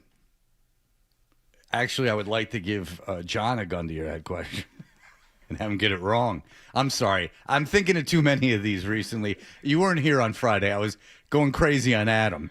So I got too many of these. Hold on, quick pitch. 2 guns to the head. Wobble, wobble, wobble. You look at them big guns. You just slap me in the face. Oh, you mean a Brumsky? Guns to the head. All right, yeah. All right. We introduce a best friend, okay? Maybe high school pal. Busty Rocky McGee. Swears. No, like Bouncy Betty or something. And Bouncy Betty's Brumsky. And it's alliteration, which plays huge with the college kids. It's awesome. I'm sorry, Jonathan, because you don't react as well as Adam does when they tell him I see. I see. Just want him dead. You won't have to wait long. See, Adam and I get a kick out of it, but you don't react as well. It's no fun with you. Well, yeah, the juicy tumor. Yeah, he's been too close to death. Yeah. Right. I'll just stick to saying him to Adam. Thanks. Don't you feel terrible? No. I wish I'd feel terrible. You don't have a sense of humor. No, I'm kidding. I'm kidding. I'm kidding. I'm kidding. I'm kidding. You know I'm kidding. Stop. Gun to your head. Coffee or the New York Jets? I'd go to the Jets. Oh, wow. Yeah, you wanted to go to the Jets, remember? Yeah. Called the Jets. I can't. You hurt my feelings. Please give me a job. Wait, you love Belichick now? He called the Jets. I don't care. He called the Jets. He did. That's amazing. All right. Oh, boy. These are good guys. Oh, they're boy. far more successful than me, and I don't want to Oh, make boy. fun of them. But I guess he really is someone they really, really wanted. I don't know how far this is into the podcast either, because at some point, don't you get over the fact that you're in the room with, one of your heroes? It's like, going to a show with a comedian or a musician you really like. They get a pass. You're going to laugh and love everything they do for the first 10 minutes because you're just excited to be in the room with them. But after a while, that wears off. Well, Ryan says this is early on. Well, so okay. Big Cat, though, is a Chicago Bears fan because I had read that was very controversial because he was not from Chicago. I don't know why that matters, but I know he's a Bears fan. Maybe the other guy's a Patriot fan. I'd go to the Jets. Oh, wow. That's a man who eats coffee. Yeah. Remember, undefeated, unscored on, head coach of the New York Jets twice. Yep. Never lost a game, never gave up a point. That's a great point. What a great line. No, he's used it before. Oh. Yeah, he's used that line before. And maybe Jordan wrote that for him. He's got it in a book of quips. And this is him. Like, remember, I never gave up a point. This is Bill having fun. Yeah. This is Deus at a roast Bill. Did you ever think like maybe I should have grabbed like an envelope or like a half torn sheet of paper to write my resignation letter on? Yeah, in retrospect, I don't think that was the greatest choice. Yeah, I don't know. It got the message across. I It think. certainly did. Yeah, it did in a very I don't know. By the book. Jesus. It wasn't real. It wasn't the classiest thing I've ever done. I'll say that. Yeah. Mm-hmm. Yeah, I wanted a lot of class. Bill synonymous with class. But I mean, I wasn't in a mood. I was in a mood at that time. yeah, yeah. I mean, I'd say it probably worked out for you though. Well, I mean, I had worked for Modell, and the two trains that were coming down the tracks were Dolan and Woody Johnson, and I just felt like don't feel comfortable working for whichever one of those guys ends up with the team. Nothing personal. I just, I'd had a bad experience. And I was either I'm going to work for a good owner or an owner that I felt comfortable with, it was shared a vision with, or I'm not working for that. Well, Yes. smart. He's absolutely right, by the way, about Dolan and Woody Johnson. And that was a subtle, pat on the back to Robert Kraft at the same time. How about that? It was. So he just some insight there. And there is no doubt that Dolan's a terrible owner and Woody Johnson's a terrible owner.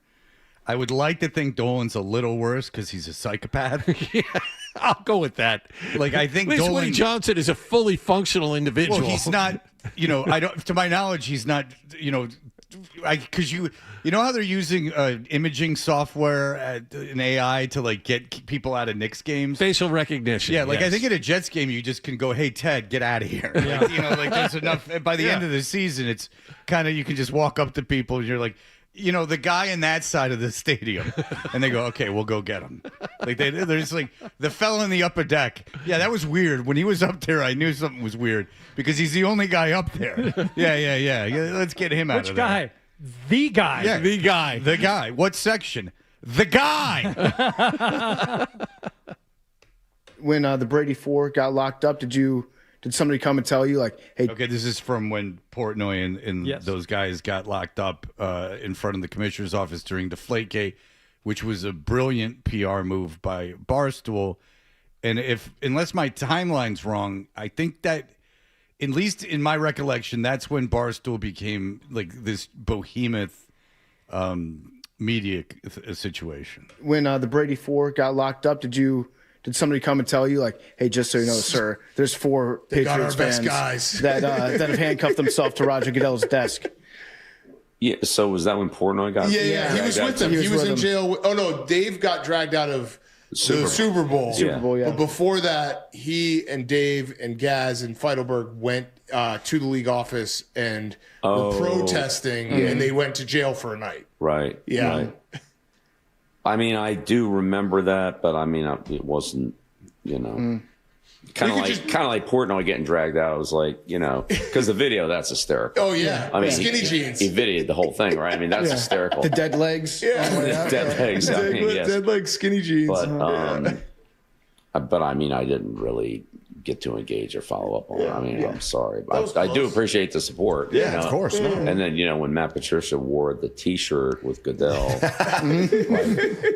that was another one that's like, I don't know if this is really gonna ingratiate us in the office. But It's a good T-shirt. Yeah. We sold a lot of them. I'm sure it did. Yeah, there's no doubt. Yeah, it was good for Barstool. And remember what I said, Jonathan, when he came off the plane with that Goodell Yes, shirt on. that was the first guess. I have to give you credit on that one. I said the day after. I said Yes, this proves I'll that give you Patricia's an idiot. Yeah. That Patricia is an idiot. And then he went to coach the Lions immediately after that. Yeah, and now he's been swimming in success. Wait, he's defensive coordinator at Ohio State. Yep, that's the dream. That was the dream. That was his dream at the time, coming off the plane with that Goodell shirt on, was to be the defensive coordinator at Ohio State. That was his lifetime goal. I knew that just proved how incredibly stupid he was. All right, is it worth playing the Matt Light thing, or should I just bag it? All right, very good. It's too long. Matt Light pulled a prank where apparently it was Dante Scarnecchia was always at the stadium, and he put a bunch of garbage in the back of Scarnecchia's truck so the seagulls would flock on it and poop all over it. And that was Matt Light being a jester. Well, we get offered Matt Light every other day, so I mean, if you ever feel like you want to ask him about it, go ahead. Matt Light, still interested. Yeah, got a lot of events going on, so you could talk to him if you want. Adam could make that happen. Believe me. I can't. He big timed me twice at BCN, so I don't think he's interested in talking to me. I don't know why. BCN though. Yeah, I was a long time ago. I don't know. I get emails from his people all the time. I've just asked him everything I've ever wanted to ask him. There's nothing more to ask him. Yeah, I got nothing more from Matt Light. All right. Well, very good. Bill Belichick on Sean Hannity and what's it? Part of my take. Part of my take. PM. Part of my take and Sean Hannity, so he's a good guy. And Stephen A. Smith. As we continue with this, Stephen A. Smith is getting into it with Jaylen Brown. We heard Jaylen Brown. I can play that again for you. And then we can hear Stephen A. Smith's rebuttal yesterday as this feud gets going. We will have that for you in just a moment. Toucher and Hardy, those scamps. They'll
of Toucher and Hardy. That's what I want on my tombstone. Away, we talked to Gary Washburn about it last hour, but here is, I'll just play a little bit of this.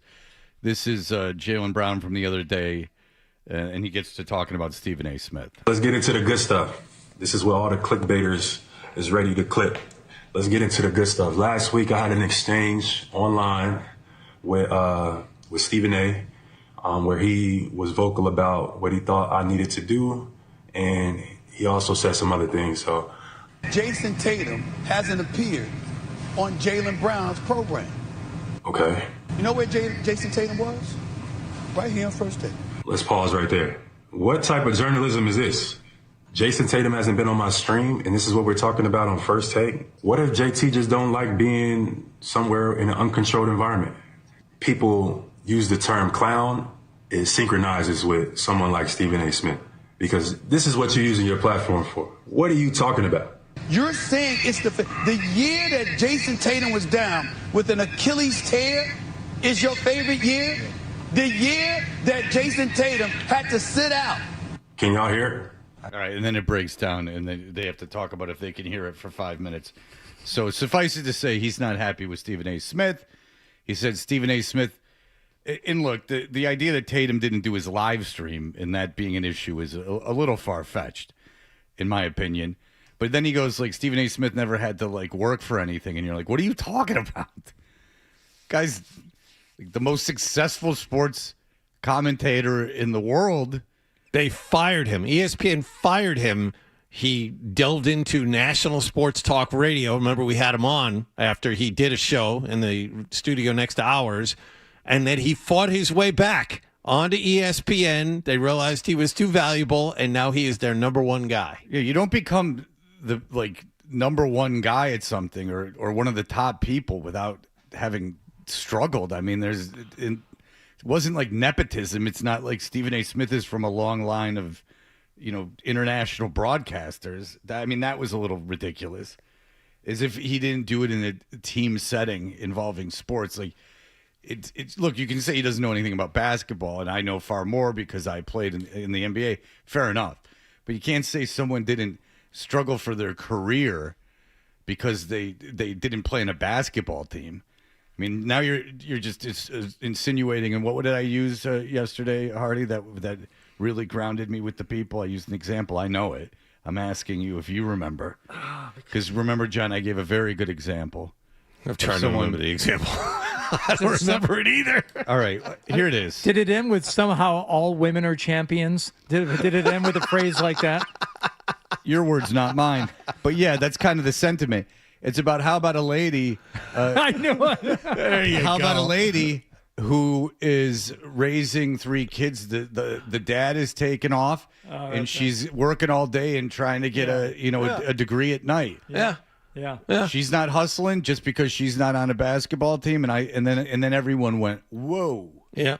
All the emails poured in after that. They're like, Jaylen doesn't understand people like Fred does, and that's what I was going for there. I saw somebody on Instagram just, put that, and then their commentary below was an arrow pointing up, and it said this. Yeah.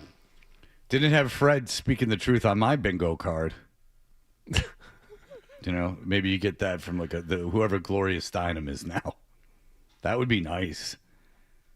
All right. So anyway, here's what Stephen A. Smith had to say about Jaylen Brown going after him. We had all made the point yesterday that Jaylen Brown, by saying that about Stephen A. Smith, is not exactly bad for Stephen A. Smith. Yeah. This is what he does for a living. Thank you for validating 10 me. less minutes of the show I have to prepare for. Yeah, and you're validating me as someone who's very important in the NBA. What I say gets a reaction from the players. So, therefore, you're proving my importance. So, and again, I think Hardy said this is like, oh, no, you're complaining about something I can't get in trouble for. Right. Like, Stephen A. Smith didn't say anything controversial that he can get in trouble for. You're just drawing attention to my show and the hot takes I have on my show. Good, thank you. And validating that what I have to say resonates through the NBA. Now, LeBron tried to get him fired, you'll recall. Stephen A. Smith has talked about that. All right, here we go. Jaylen Brown, be careful what you wish for. You really want me to start reporting on that level? You understand? Locker room? how the organization might think about you, how the city may feel about you, how Jason Tatum may or may not have feel about you. Sneaker deals, endorsement deals, the list goes on and on. The season is over, bro. You on Twitch trying to do what I do. It's a very good point. He's doing it for free. Ow. Yeah, I mean, that's a very good point. He's on Twitch, doing it for free, and Stephen A. Smith is making tens of millions of dollars. That's an excellent point. And talking about me needing to step away. It makes no sense. I'm not being disrespectful. I'm simply making the point that it is not wise, after 24 hours of having your season over in the first round, for you to be coming out talking about that's your favorite season. It ain't the smartest thing in the world to do. I wasn't trying to be disrespectful. I was trying to sit up there and look out by letting you know this is not a good look. It's not wise. That's all. And I would have respected Jaylen Brown more, Big Perk, Jay, had he come at y'all, had he come at everybody who said exactly what I was saying. But evidently, you understand, when you're talking about clickbait and all of that stuff, somebody told you one of the best ways to get it is to bring up my name. All right, so now he's insulting the other people on the show by saying that they are afterthoughts. If you didn't get that, that's self-aggrandizing. I know because I do it often. Yes. Thank you. How many women with big asses do you think this was a siren song to, this whole controversy? You just play any clip. That's just me. Okay, all right.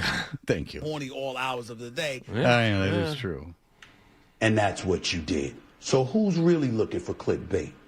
Is it me or is it you? And obviously, you would think you wouldn't need it. $304 million, NBA player. You don't need it. What you doing it for? I'll leave it at that for now. Yeah, I don't really understand why he feels the need to go on to Twitch and speak, because, again, for the 100th time, he could be saying all kinds of wonderful things that could save the world, but I'm not going to hear him because I don't watch the Twitch stream. I just hear what people clip out of it and react to that. I mean, everything that surrounds it could be wonderful, but that's part of the problem with live streaming, is that people are only going to cherry pick the stuff that is controversial. Again, you could be having a free-flowing exchange of ideas that could save the world, but no one's going to know. And that's the theme with everyone else's podcast, too, except for like 5 of them. Every athlete's podcast just about is that you go and you talk to the ether that no one hears unless the minute you say something, then it gets on everyone's radar. So thereby it can only serve as a negative to you. Right. Yeah. Out of the countless hours of just, babble that nobody cares about, the 1 or 2 interesting things are most likely the things that are going to rub people the wrong way. And as you said, get you in trouble. That's what's going to get clipped, and that's what people are going to hear. Well, Gary Washburn made the point last hour is that people don't go out of their way to compliment. They go out of their way to be negative. So that's the way everything goes. It's the way it goes for Gary Washburn. It's the way it goes for us. It's the way it goes for Stephen A. Smith, and it's the way it goes to Jaylen Brown. And if Jaylen Brown feels that going on Twitch and hearing his fans say, "You're the man," and that's, releases the dopamine, well, that's going to get countered by that going out to people like Stephen A. Smith, who make a living, talking about you. And then when they talk about you negatively and you get mad about that, he wins and you lose. That's basically it. All right. And if you were wondering when you referenced Perkins talking about Jaylen Brown, this is Perkins speaking on Jaylen Brown. Jay, can you read this text message real quick? I didn't even have this number saved. Sure. But read that text. Former Celtic here. Keep speaking the facts. Pound emoji. Much respect. Okay, cool. So he was texting me that because of what I just said. We had a conversation about Jaylen Brown. Then I get another text that said, "Hey, JB tripping." Another text from a former player that played with the Celtics. JB, lack of accountability. JB, guess what? It's a lot of people in the organization it's a lot of former players, legends, that don't agree with you, bro. Well, the first one from a number that he didn't know. Marcus Smart. Well, that holds a lot of weight. Like, hey, can you read this? It's from a number I don't know. Yeah, it could be anything. What if it's like the apprentice electrician that helped on your house? The guy who set up his throne in his living room. Yeah, exactly. That guy. An ex-player. An ex-player. I mean, what if it, like Chucky Nevitz talking about what's going on with Cade Cunningham? I don't really care. I heard Perk this morning talking about Victor Wembanyama and you know what he did to the Spurs last night, and he said that. Or what he did to the Thunder last night. Mm-hmm. He said the Thunder allowed him to come into their house, put his dirty feet up on their coffee table, order Uber on their credit card. I'm like, didn't you just do this last week? Seriously, the exact same thing. I didn't think you remembered. I thought you were going to say, like, what is that reference? Yes, he did the exact same thing last week. And it's like, it was kind of a colorful metaphor, and I appreciated it. You can't go back to it with the same three things. That's a once every 5 years type of thing. That's like a did I do that kind of situation. That's like whatever Ricky Gervais did in Extras. I thought, I mean, I looked down at the radio. I'm like, is this a replay? Are they playing the wrong show? Yeah. And that's a very involved metaphor to be using twice. Right. Like you get a laugh and you go back to it again. Someone's got to talk to you. Bad news. They don't agree with you. They don't like the way that this looked. And what you said and how you said it during that time, it didn't make it look good. Everybody already got speculations about him and Jason Tatum relationship. Oh, and by the way, we still haven't seen Jason Tatum on your Twitch yet. Yeah, again, I don't know why he would do it. You just explained, both of you, Stephen A. and Perkins, that the Twitch is a huge waste of time. But then you're saying Jaylen Brown should be on the Twitch. If you're Jaylen Brown, why would you go... Jason Tatum. Jason Tatum. Why would you go over to Jaylen Brown's house to go be on his Twitch for no reason? That doesn't mean you don't like someone. I'm on Jaylen Brown's side with this. That's a fake controversy. That the idea that Jason Tatum somehow, like if Hardy was the golf show, for instance, he's down in his basement. Easy. Look, I already told you I'm not going to bother any of your guests today, so don't ask me too much. We all got to. The golf club. Well, like we all got a stern talking to right before we came in here this morning. Like when I was, I'll give you a better example that is not such a sensitive subject. When I went out to dinner with my parents a couple Friday nights ago, and they had the TV on at the bar, and I see Hardy's beautiful face staring at me, and he was on TV. He was on NBC Sports Boston. That'd be like someone going, "Well, why wasn't Fred on NBC Sports Boston?" Well, I mean. No, I don't want to go there. I don't want to go to Needham. It has nothing to do with if I like the guy or not. They didn't ask. Oh, you see. All right, we'll be right back. Yeah. Go to break. I don't like it. Sport.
taste of the Tuesdays. Yeah, right. Tomorrow is the on sale for the 15th Who's Your Caddy Golf Classic. Yeah, it is. 10 a.m. tomorrow. Go to 985thesportshub.com/golf to register your team. Now, you can register a foursome to play at Brook Meadow Country Club in Canton. Monday, June 8th, 8:30 shotgun start, Zoe and Beetle broadcasting live. Or you can be our fourth for the morning show, and you can join me, Wallach, and Fred. Now, it's going to cost you a little extra, we hope. Hopefully, it won't be a low number. No, I'm hoping for someone with really deep pockets that's a fan of the Sports Hub Golf Club. So you can share a cart with him and discuss your Sunday mornings the entire round. Whatever. Everything is on the table, but the proceeds benefit Special Olympics of Massachusetts. So, obviously a great cause. You can also bid to be the fourth for Felger, Maz, and Big Jim. So, I would like there to be a friendly competition. I would like us to get, what do you think, Fred? Do you think we have a chance at matching what we get for our fourth with what they get for their fourth? What, Felger and Maz? Yeah. I would just assume, unless one of Felger's Kennedy friends or something steps in and starts swinging it around. He hangs out in those circles, man. No. That's right. We're operating at a disadvantage. You notice that's true. The charity that Felger triumphs in the December is the Christmas charity run by one of the Kennedys, which he always has bowed at the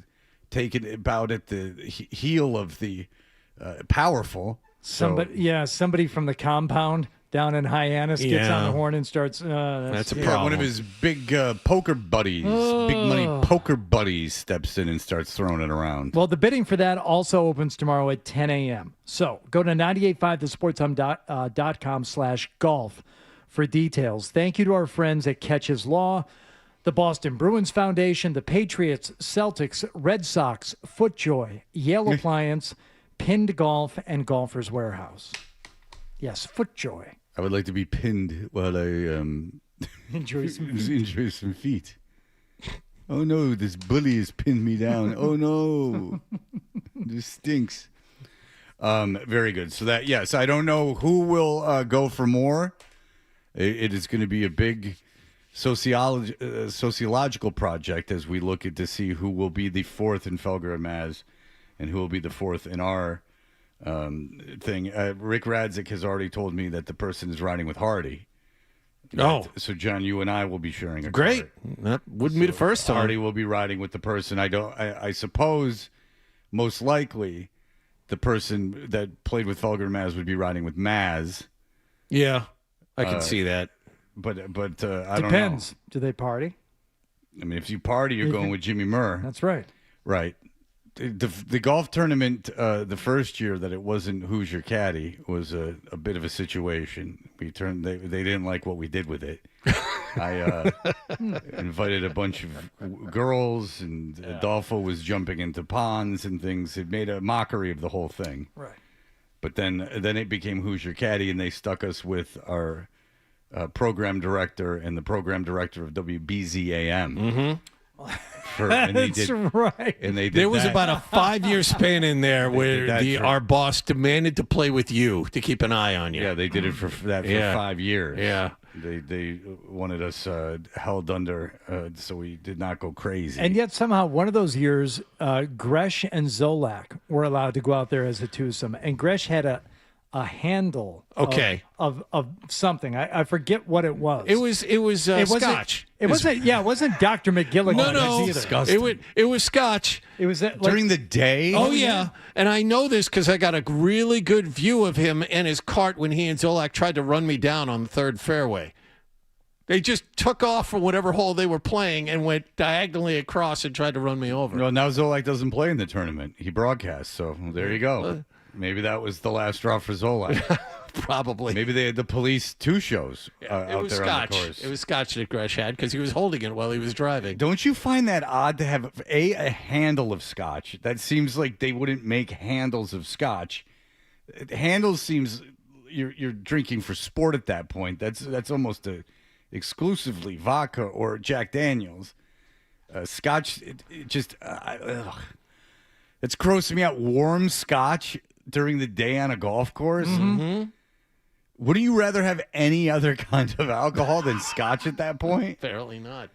Like, even at my worst, that was never my thing. Well, that kind of speaks to, like, the whole relationship with those items, because I didn't drink when I was eating either, because those were two separate activities.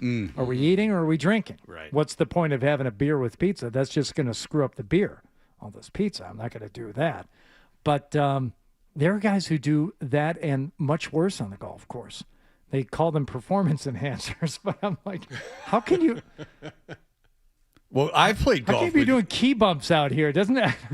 It's so hot. So you can stay focused as you drink. It allows you to drink and stay focused. That's why. I mean, if you drink over 4 hours, 4.5 hours of playing golf, you're going to be in the heat and with no water. You're going to be really drunk at the end. I can tell you that. I guess I just had too much respect for both the golf and the drugs to mix them like that. They both deserve their own activity. Set aside and focus in on that thing. In fact, It's cocaine. very zen-like in that. Now you just focused in on one of those things. Cocaine is probably what keeps the love of the game going, is that you can drink as much as you want and they can just keep doing bumps, and then when they get back to the clubhouse, no one's the wiser, because they're not dragging, they're not like passing out, they're up and about and having conversations and doing things like that. But I haven't seen that in a long time. But yeah, I mean, I remember we went out with Gorman one time to play golf at my club, and I can't remember who was in my car, but we just like took off for a little while to go back to the clubhouse, grab some drinks, take them back out. And I'm sure Gorman was like, "What the hell's wrong with these guys?" we'll see you in 2 holes. We're just gonna go.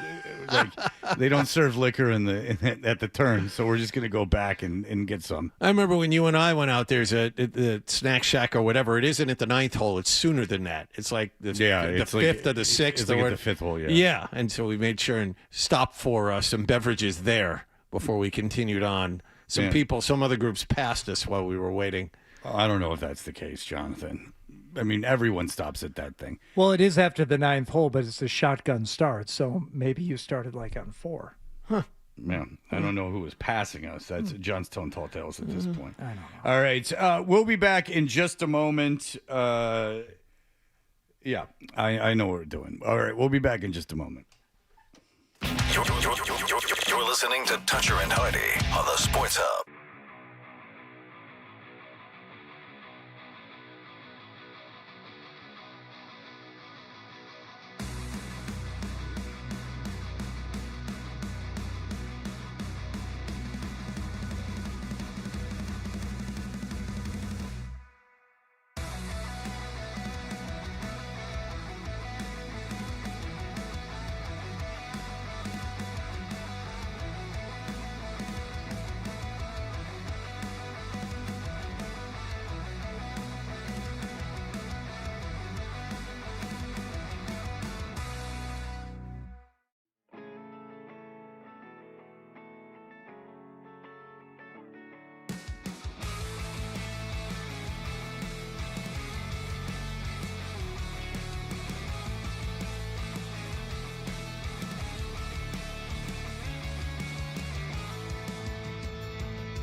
FM at HD Boston. 98.5 The Sports Hub. A Beasley Media Group station.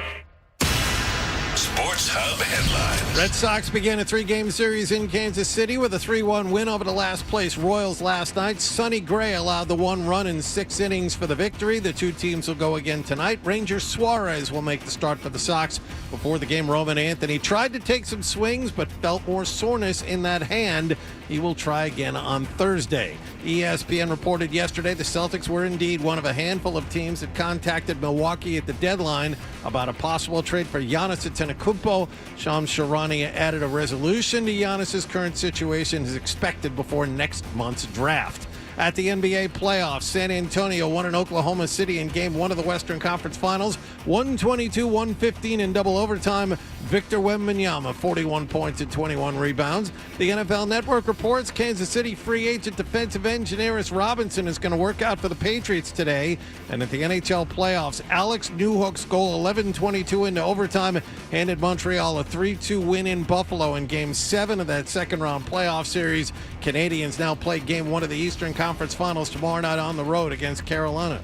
Sports Hub headlines are brought to you by John Sewer and Drain Cleaning, keeping drains flowing for homes and businesses in the greater Boston area since 1976. Go to johnsewer.com.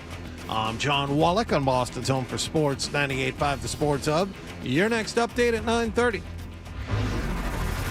Diving, and he's got a breakaway. Goes to the backhand, throws it in front, coming to the spot. The Sports Hub.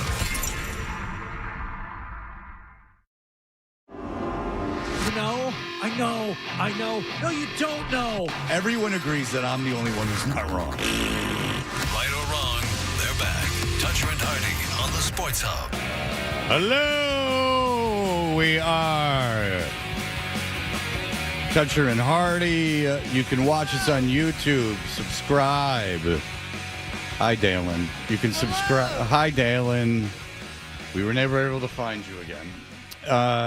You can subscribe to 98.5 The Sports Hub on YouTube. So go ahead and look into doing that. The MVP voting for the NBA has been released, and Shai Gilgeous-Alexander has 83 first place votes, far and away the most. Jokic had 10, Wembanyama had 5, Cunningham had 2. But Cunningham came in 5th. Doncic had none, but he came in 4th. Wembanyama 3rd, as I said. Jokic 2nd. And Alexander, of course, won. And then you go down behind Cade Cunningham at 6 is Jaylen Brown, who finished with 30 overall points compared to the 42 that Cade Cunningham had ahead of him. Or no, I guess, no, that's not true. 42 5th place votes. He had 89. Cade Cunningham had 117. So Jaylen Brown comes in 6th in a fairly distant 6th, 89 points to 339 for Shai Gilgeous-Alexander. Jaylen Brown received 1 second place vote, 2 third place votes, 14 fourth place votes, and 30 fifth place votes. So a lot of people didn't vote for him at all because Kawhi Leonard got a 5th place and Donovan Mitchell got a 5th place. So there you go. So maybe that's why Jaylen Brown's upset. Because didn't you think he would get more votes? I did, but looking at it objectively after the season ended, I thought he would finish 5th. I thought he would fit the top 4 pretty much immovable, and then you have Jaylen Brown. I thought he'd finish ahead of Cade Cunningham, but I'm not surprised he didn't. Okay. All right. Well, nonetheless, it would have seemed a lot more egregious had they, I don't know, not lost to Philadelphia in the first round of the playoffs. Yes. Then, if they would have beat Philadelphia and they were on their way, and then they had taken care of the Knicks, you would be talking about a whole different thing, and they would look pretty silly not voting for Jaylen Brown. But now that they've lost in the first round, it doesn't, as much as Jaylen Brown enjoyed the season, it doesn't seem as egregious as it did, considering the Pistons went further in the playoffs. So what are you going to do? All right. Well, there was some controversy about this, how these votes were announced. And controversy. Blake Griffin, who's actually funny. Blake Griffin is legitimately a funny man. It's the rarest of all things. A non-corny, legitimately funny athlete Blake Griffin and Peyton Manning are the only two I can think of off the top of my head. But Blake Griffin had this to say. He was on NBC Peacock, and here's what he had to say. I know, just to be clear, the official announcement is happening here. Dirk and Steve, you all both won MVPs, but I don't remember Sham spoiling it way back then. I don't think he was around. He was a baby then. Yeah, what are we doing, man? Like, it's Sunday, Shams. Go to brunch, you nerd. Come on. No, Shams is no nerd. Look at his hair. Very nice. Shams Charania is he's put together. I mean, he's always wearing a sleek leather jacket. And Well coiffed. He's Yes. no nerd. Look at his hair and his finely manicured beard. Shams Charania is trying very, very hard to not come off nerdy. Unlike his predecessor, who was even cooler. What was his name again? Adrian Wojnarowski. Wojnarowski. Yeah, I can never say his last That's name. why you had us do it. I Yeah. knew that too. See, now Yeah. he'll never outcool him. It's like Fonzie and Chachi. You know, like Shams is Chachi. I mean, Wojnarowski. I mean, you get into that role. I mean, it's all about slick back hair, you know, sloppy steaks. Slick back, not pushback. Slick back, yeah, not pushback. Yeah, it's all about sloppy steaks. It's all about chicken. Slop 'em up. It's all about chicken cabanero over at Rascals or whatever the hell he says. The older guy says. Stinky. Yeah, all right. That's wrong. Wrong sketch. John refuses to watch. I think you should leave. You know that, right?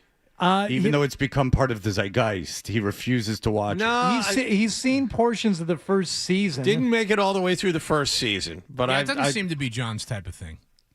Oh, that's more insulting than anything I've said today. Just getting to know John's sense of humor. I don't think it scratches that itch for him. What would scratch that itch for him? Benny Hill. Weird Laughing. Huh? Laughing. Oh yeah, Benny Hill show. Were you a fan of Laughing, or was it too political? Even that is too old for me. I never saw it. Did you not like the liberal messaging in it? It was very anti-establishment. That Goldie Hawn, though. I was just going to say, you beat me to it. Hardy loved watching Goldie Hawn dance around. There was a weird sense of beauty back then. But I mean, you know, you're a product of that, John. You were part of that love generation, and everyone enjoyed it. I'm not a boomer. I keep telling you, I'm not old enough. Were you? Do you like Crosby, Stills, and Nash, or Crosby, Stills, Nash, and Young? Well, it all went downhill after Young left. Well, they existed before him. Oh. Jefferson. Someone's not listening to Graham Nash's book. Jefferson Airplane, Jefferson Starship, or just Starship? Airplane. Yeah, he's old. Yeah, that's why he had all. If you now you like Starship, I don't Did like anyone like Starship? I don't like any. No, of it's all crap. Yeah. What is something in popular culture that you have managed to avoid that now out of personal spite you will not watch it or listen to it or consume it? Is there anything in popular culture? Oh, there's a lot. Yeah. Can you? Because my worst one, apparently, I've had this conversation with someone recently, is Titanic. Like, I worked at Borders Books in when Titanic was out, and I just was like, why would anyone want to see this? And it was such a sensation. It was so crazy how popular that was, and it's not something I'd like anyway. So I'm just like, I'll never watch it. Like, so I'll never watch Titanic until I die. What's the dragon series that everybody Game of wants? Thrones. Game of Philadelphia. Thrones.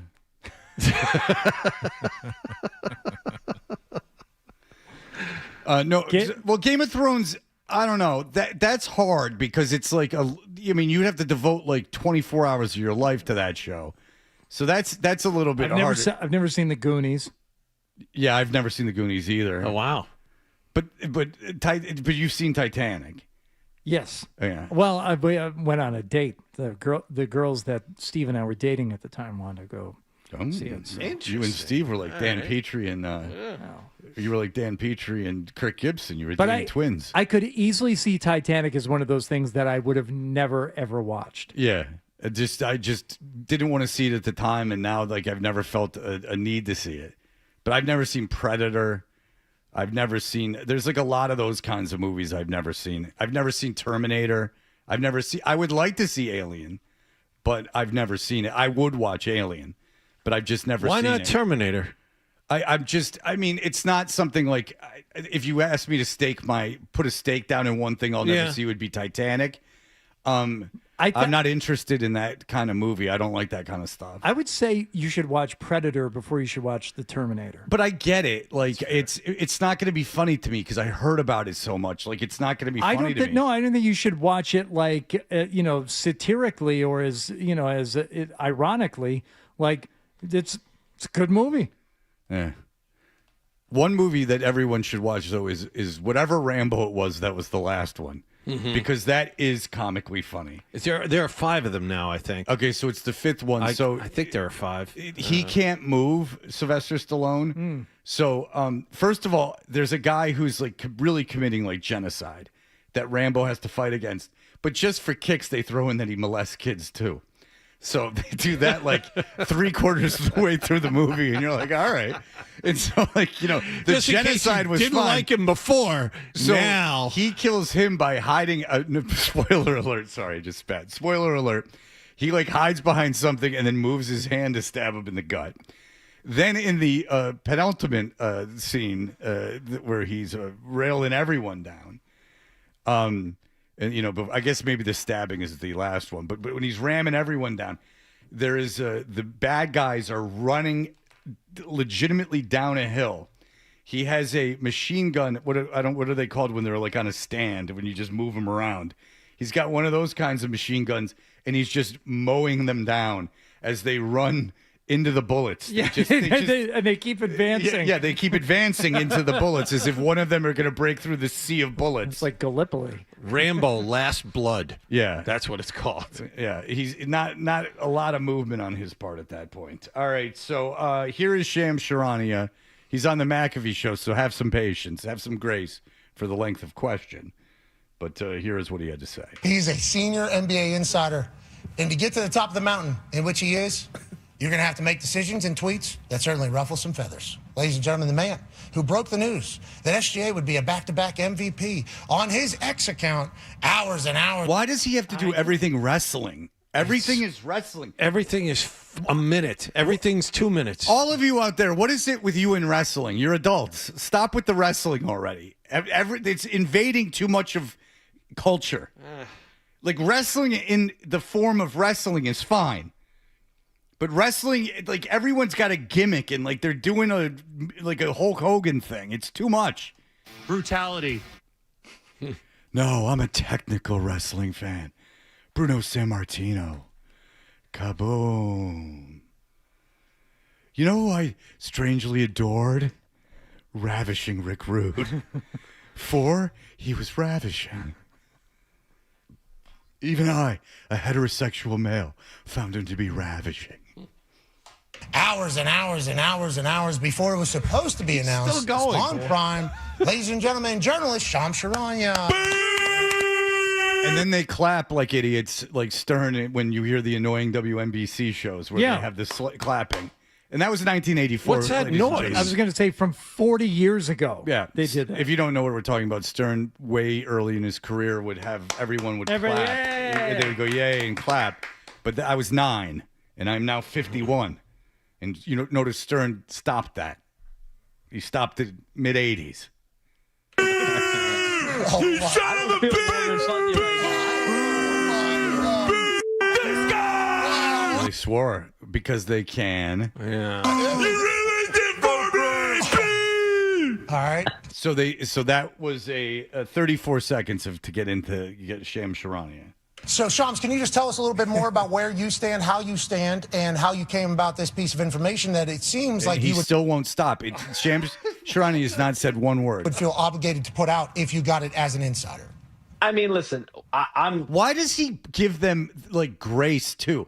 Like every question that he asks about like some controversy, he at the end of it like goes like, well, that's what you're supposed to do. Well, then why are you even asking the question, dick? Yeah, he gives them an out. Yeah, you're just giving everyone an out, you stupid idiot. You did it with Rodgers all the time too.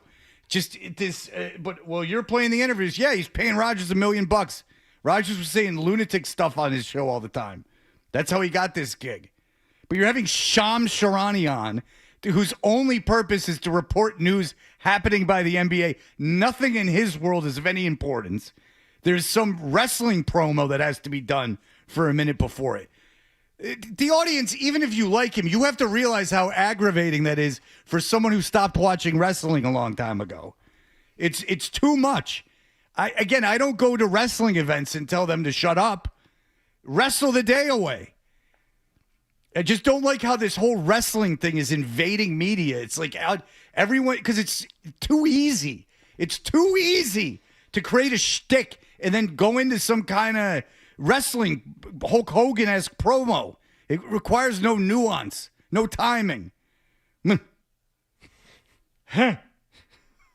mean, the honky-tonk, man. If you stole his and you just came out with an acoustic guitar all the time and you honky-tonked, that would be one thing. I mean, listen, I'm part of me is like, what are we talking about here? The other part of me is like, for me, when I get news, when I get information, if I vetted it like I did late Saturday night, early Sunday morning, when I have news 100%, no matter how big, no matter how small. And in this case, obviously, very, very big accomplishment, very big news around the NBA. Yeah, it was huge. I mean, I got such an erection when I heard it. It was such big news. It was crazy. Who's MVP? Oh, my stars. Am I invested in that? Another individual's accomplishment. Hooray. Right. SGA. No one thought. What a scoop. Quick, who was the MVP in 1973 of the NBA? Yeah. Well, it's the thing you care desperately. Well, desperately. It's the thing that you might care about in the weeks leading up to it. And the moment after it's announced, you don't care. No, I don't really care. NBA, NFL, the NFL MVP gets more conversation than the NBA, and Stafford got it. Oh, okay. Yeah, well, that broke a lot. That's still breaking a lot of hearts. It's still a very sore subject around here. Everyone's pretty upset about Drake May not getting that award. For the NBA, this is a massive story. And when I get it, I vet it. And then my job is to report the news. And so that's all I focus on. That's what I wake up thinking about. What about your hair and jacket that you have to wear? Fonzie? What I go to sleep thinking about. I feel the responsibility. And like you said, Pat, this isn't the first time necessarily, but it's not going to be the last time where I'm just going to try to do my job to the best of my ability. All right. Well, hey, Shams, we appreciate that. Well done, Shams. Yeah, clapping again. The hell. And then he was off, I guess. That was it for Shams. Shams is kind of a badass the way he reported the NBA voting early. He was really putting himself out there. I mean, that's crazy. I mean, and then, he's so defiant, too. He's like Farrakhan or something.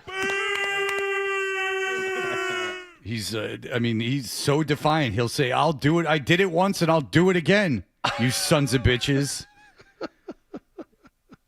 I got nuts on me. The whole world was sitting around waiting for NBC, failing NBC, to make their announcement, but then I swooped in and stole all their thunder. While America was glued in, I came in the back door and Trojan horse this son of a bitch. And then I did my hair because I knew I had to go on TV. So I needed, give me 2 hours. I'll break it on Twitter, then I just need 2 hours to grease it up. And then I'll be out there. And I very well look like someone who wears sunglasses indoors, although I cannot say that I've seen it. Who is this like a total straw man thing where people actually upset about him breaking this early? I can't imagine that happening. When did they announce it? Well, 2 nights ago. I mean, Taiwan was. Taiwan was upset about a bunch of stuff. And then on top of it, they had to deal with the early MVP announcement. Yeah. No, I'd imagine NBC was annoyed. But, I mean, did you know NBC had the MVP announcement? No, I don't. Yeah, did you know any of this? Have you ever, at any moment, watched anything to see, except for the Heisman, to see if someone received a consensus Heisman award? Is the only award that you ever watch, the only sports award you ever tune in for. I mean, out of the top of my head, it's the only thing. I mean, they give away Super Bowl MVPs and Finals MVPs right after the game. You're already watching it. So, no. Right. I mean, this is not information that has to be, again, seen live. It's just something that you look at and you go, oh. I think I was watching the NHL awards the year when they announced Martin St. Louis. But that's ironic. I know, but that one I was actually watching when it happened for some reason. Yeah. That Bergeron was probably. Well, if you were watching it, it was for like Bare Naked Ladies or whatever Canadian garbage act they had probably playing it. But I guarantee you weren't watching it to see who won MVP. Well, I mean, between the Hart Trophy and for the Tragically Hip, I wanted to see both. Oh, that singer, he cares. So you could tell he cared a lot because he would use a mic stand and spasm about while he's sang. He was super into the lyrics. Thumbs down. He's a Canadian Joe Cocker. Oh. I don't know one song by them, and they could be the greatest band ever. All I know is that guy on Saturday Night Live. I don't even know if I heard the song he sings. Just the lead up to the song in the faux intensity in that dorky Canadian's the face. Smile, too. Oh, that like sinister smile. Get the F out of here, you dork. You want to talk about a dork? Oof. They showed it. I guess he messed up the first line of the song is the story. Dan Aykroyd, a big Tragically Hip guy because he's Canadian. So he says, I'm tragically hip as the first line, but that's not the line of the song. Like he was so lost. He was so lost in the emotion of the song he had written and performed 1 billion times. It overcomes his body. He's so into it. But you have to hand it to him, Adam. The live crowd at SNL can really get you worked up.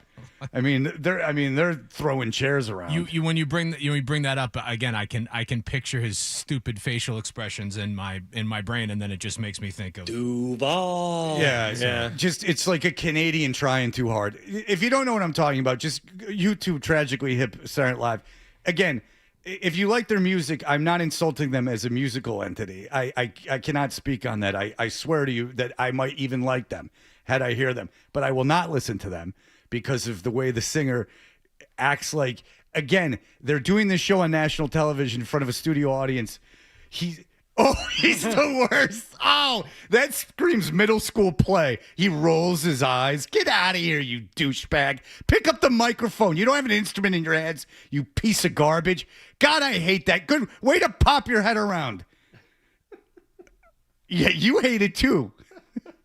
Look at that. Look at his eyes. Get the F out of here with your song. Ooh, you dork. He reminds me of the guy in the... at least Valerie Bertinelli's playing guitar. He reminds me of the guy who... yeah. All right. The guy who hams it up in the Paul Simon video. Or no, in the Bobby McFerrin video with Robin Williams. Yeah. He looks like that guy. Yeah, that's maybe what it's the same guy. That's not. The Legend of Mime. I defy you to watch that man and even crack a smile. Yeah. Well, they're nerds. All right, we'll be back in just a moment. Toucher and Hardy, 98.5 The Sports.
Let's do the email bit.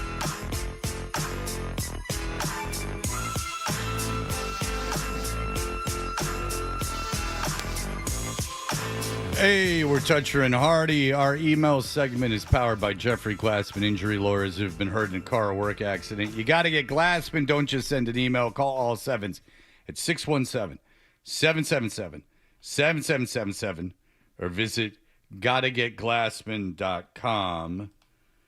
And the guy from the Tragically Hip, I haven't gotten an email about this, but I know he's passed away. And again, they could be the best band ever. It's just the way he performs is no bueno. But I don't think Eric knew who he was either. And he says, Tragically Hip guy, ugh. That guy's mannerisms on SNL remind me of an old Louis C.K. bit about a guy rollerblading in a thong with long flowing Kenny G hair. The quote that comes to mind. Okay. It says, ugh, now I have to know you exist. Go skate into a tree, basically. There's more to the joke, but I'm not going to read that part. But yes, rollerblading. Yeah, now everyone's sending me pictures of the guy, which I really appreciate. And I appreciated during my live read having Hardy play that video in front of my face. Oh, Nick says, Dear Fred, have you ever thought about writing a tell-all book? Your life story is extremely interesting. The falling apart of the old show, college life where you didn't consume media, which I can't figure out because I went to college. Hope you considered it. Also, could you help people in a bad marriage and battling substance abuse issues? Thanks for your listener 20 years, Nick. If I wrote a book, I'm not positive who would buy it outside of Boston. I don't know what kind of publishing deal I would get when I would only appeal to people in a certain area. Yeah, I would argue your life isn't all that interesting anyway. Nah, you're right. Kicked out of school for being a weakling, for being a skinny dork. Yeah, for being a sickly ne'er-do-well. Oh, pallid. Right. Then what? Did you go to Rollins College because you couldn't get into any other college? No, I went to Rollins because it was my first choice. It was the best school in the world. Yeah, I mean, there was a lot of colleges that I couldn't go to. All right, I didn't get into a lot of colleges.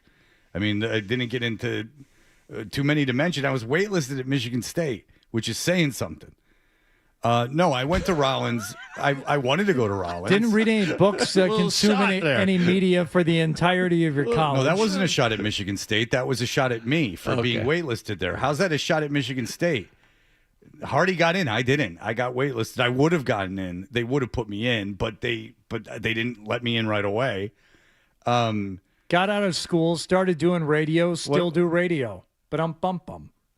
Oh, but all the trials and tribs along the way. All self-induced. You got sued. So what? Therein lies the book. Therein lies the book. How to Murder Your Life. I stole that from another girl. I stole that from another girl. I think Aside from me, it says this sisterhood. Yeah, there was an online, back when blogs were a thing. Yeah. A guy had one that he called his Diary of Indignities, which I thought was a great name. That is a good name. And I would never write anything like that because I would want to use that title. Yeah. I don't know who's clamoring for a book about a local disc jockey. I don't know if that would. Yeah. Now Wallach. Well, Wallach. I mean, just the things he's just been around for. I mean, it could fill volumes. Nothing that he's accomplished or actually saw with his own eyes, but just the events that his long life has encountered. Like the moon landing. Women voting. That was before me. No, it wasn't it. Women voting. I mean, there's like a lot of stuff. Color television. Yeah, just color. It all. Talkies. Yeah, think of how many colors have been invented since John's been alive. People used to just wear burlap when John was young, and now. This close to being Spanky. Hold on a second. It's a decent line. Thank you. That was good. That was a good line. Here's one to check on, John. We know you're old enough to where they were smoking on airplanes. Yep. Were you legally old enough to smoke on an airplane? Were you 18 when they still allowed smoking on airplanes? When did they went now? Yeah, I have to think about this. What year was it? You that they definitely stopped it? were. You definitely were, because I know. What year? Somebody look this up. I can tell you, because I was on a flight from Tampa to Detroit that got canceled and rescheduled the next day. It was a flight that was scheduled to take off the last day you were allowed to smoke on planes. I've told you guys about this. Yes. 88. So my dad, Yes. I was. I just made it, but yes. John is So it was the summer before my freshman year of high school. No, you didn't just make it. You made it by plenty. If I was 13, you were plenty old. So you were in college. You were out of college probably. Senior year. Yeah. Just barely. You could Just drink on made that it. plane, you dick. I went to college. I was 17. I just made it. You were not 17 When I went to college, I was 17. Oh yeah, but you were not 17 when in 1988. No, I wasn't. 87, I'm 88. trying to give myself an extra year, all right? Jesus. All right. Well, it's shame that it's a good idea that your parents put you in school early. Yeah. That worked out like gangbusters for you. Oh, middle school was fantastic. Yeah, that's Middle really school- bad decision. Middle on your school parents' was part. awesome. Well, middle school sucks for everyone. I still got news remember for the you. names. No, middle school sucks for anyone. I got news for you. The people you thought it was good for, it wasn't either. But so anyway, so I was on the flight that was scheduled to go from Tampa, and it's memorable for many reasons. One, that they gave us 2 motel rooms, and I found out that the motel had porn, and my mom insisted on sleeping in the same room with me, and I tried to cajole her and annoy her for hours to leave because I so badly wanted to watch pornography on the television, but she didn't. And then the next day, the flight, it was a Northwest flight. We got on the plane and they were told that you can't smoke. Right. But they wanted to be grandfathered in. So we were in the smoking section, and there was a lady who was a lawyer who was so pissed she had a legal pad, and she just wrote the entire 2.5 hours, just wrote a letter to the airline and was like kind of like exclaiming aloud how pissed off she was. This was before Nicorette or anything. Oh, yeah. But the smoking section had decided collectively that since the flight was scheduled to take off the day before, they should be grandfathered in. That the flight we were on should have been the last flight that allowed smoking. And there was a lot of negotiation trying to be had by the passengers in the smoking section, and they were pissed. And I remember it vividly. I don't recall my dad being that pissed about it, but I recall it vividly because it was weird. Like, people were really mad on a plane, and it was like pretty strange because we were taking off and everything. No one was concerned about the plane getting canceled and us being put up in the Admiral Bimbet Hotel. Fred, that wasn't the name of it. Oh, it was. And I'll never forget it. And just this horrible motel, buses taking you back to the airport. And no one could have cared less about that. They wanted to smoke on that plane. Holy moly. 2.5 hours of not smoking. That was like That's all it way took. too much. We have an email here from not Gary Tangway. Yeah. Heard you cooking, let's riff. Opening scene, it's the year 2040. Fade from black to a dewy morning. Fading from black to a dewy morning on the moon. Rocky Suarez's massive talents landed her a spot on the U.S. Space Force's new moon base. Our heroine is seen bouncing around the base's kitchen, Stop. All right. mixing up a batch of moon cookies. All right, but listen, pivot it. It's a comedy set in space. Space balls, too, but space cans. And Rocky Suarez, her running gag is she has to keep parting her boobs to see because they floated in zero gravity. She's like the neighbor on Home Improvement. What, And then she gives wise advice behind her cans. He gets into that. He says she looks out the window to find a dead body in space. Middle. Bunch of moon stuff happens. Shuttles docking, hoses into spacesuits, lots of slow-mo bouncing. End scene. Rocky is rocking a space bikini while she tackles and handcuffs a pair of sexy aliens. The mood shifts with the music fades into the scene. All 8 alien eyes lock with Rocky's as we fade to black, and their spacesuits are being frantically removed. Alien sex. Not sure if space bikinis are possible. We'll let the nerds figure it out. Well, It's awesome. No, it's called Barbarella. It's been done. Just use that. Iconic suit. Someone get me to the Smithsonian. Give me those suits. All right. Very good. We will return and we will finish up this show for good. We will have that for you in just a moment.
Toucher and Hardy. No. On the Sports Hub.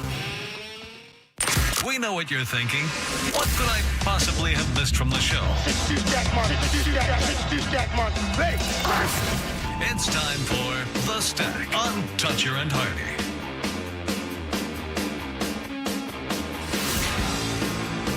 Hey, we are Toucher and Hardy. It's unfair to have Hardy do this, really, because the people from the Travelers Championship are here.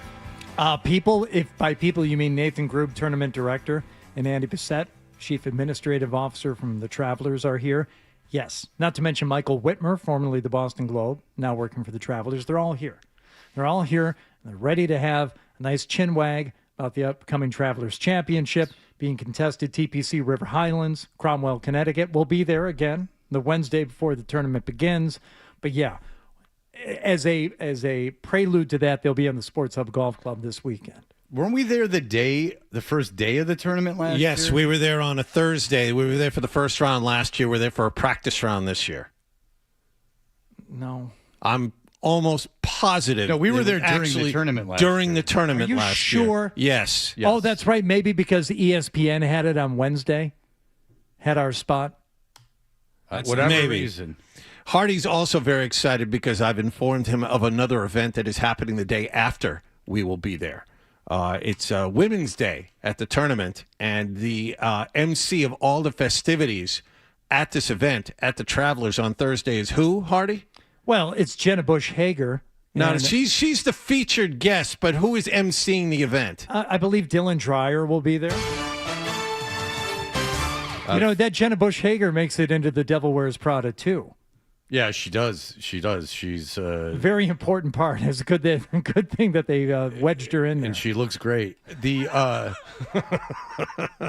Now, Dylan Dreyer, did she win that thing we did? No. Mary Lou Retton won that thing. Come on, you even have to ask that? Well, I don't remember who won. I remember the contestants. All was the she women. a finalist? Yes. Yes. It was. I think that was the final matchup. Okay, so Dylan Dreyer is like is the epitome of beauty to you. Now, how long did it take you to decide what you were going to wear today? Because you are normally festooned in golf gear, but today it looks like you're about to go out.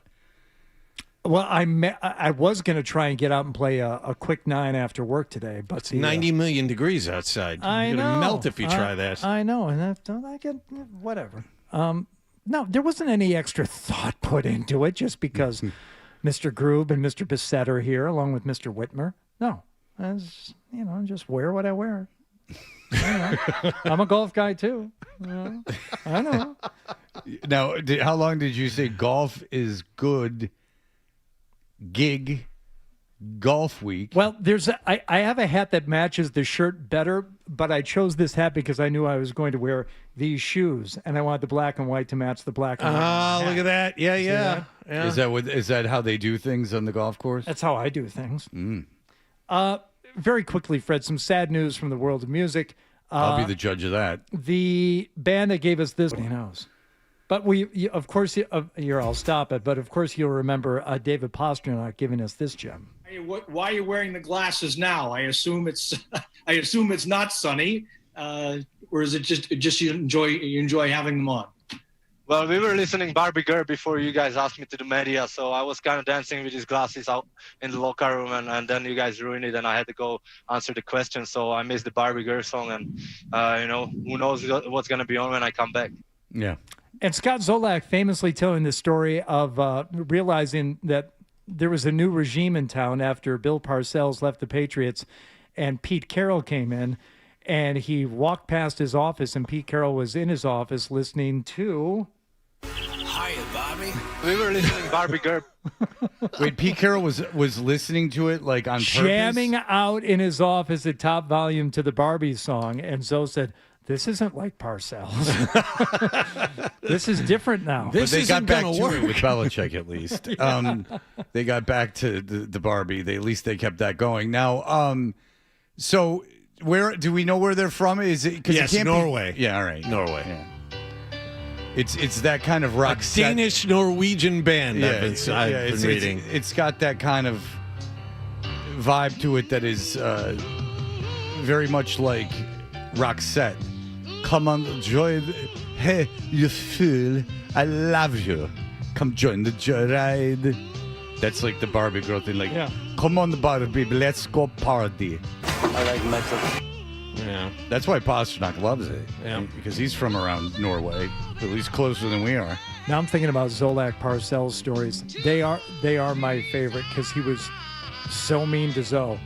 He knew that Zoe would, not having a lot to do around there, would eat his lunch up in the blue level and look down the field, and Parcells would bring in quarterbacks that had no chance of making the team. Warm up, yeah. Yeah, and just be down on the field and swinging his whistle around, and he would look up at Zoe, who was sitting up there watching and thinking someone's taking his job, and Parcells would thumb over at the kid and go, huh? Pretty good. And turn back around and watch him. Well, it's nice to know that he wasted all those people's time by having them fly into New England. We got to find something else for you to do here, honey, because I'm not paying you all that money just to stand around. Can you snap? I don't know. All right. You better figure it out, honey. Or you're going to be sticking around. You call him honey? Called him honey. Told him he couldn't hit a bull in the ass with a fistful of rice from 3 feet away. Well, that makes more sense than honey, because that almost seems like a prison derogatory thing, like when Tyson got out of jail and saying he was going to have sex with everyone. Like Tyson's maybe that was an implied threat from Parcells. Well, I don't know. Tyson's only threat, remember, when he got out of jail was like, I'm going to have sex with you. And you're like, whoa. Well, you were in jail for rape. I don't know about this. This is bad. All right, that'll do it for us. Everyone have a great day.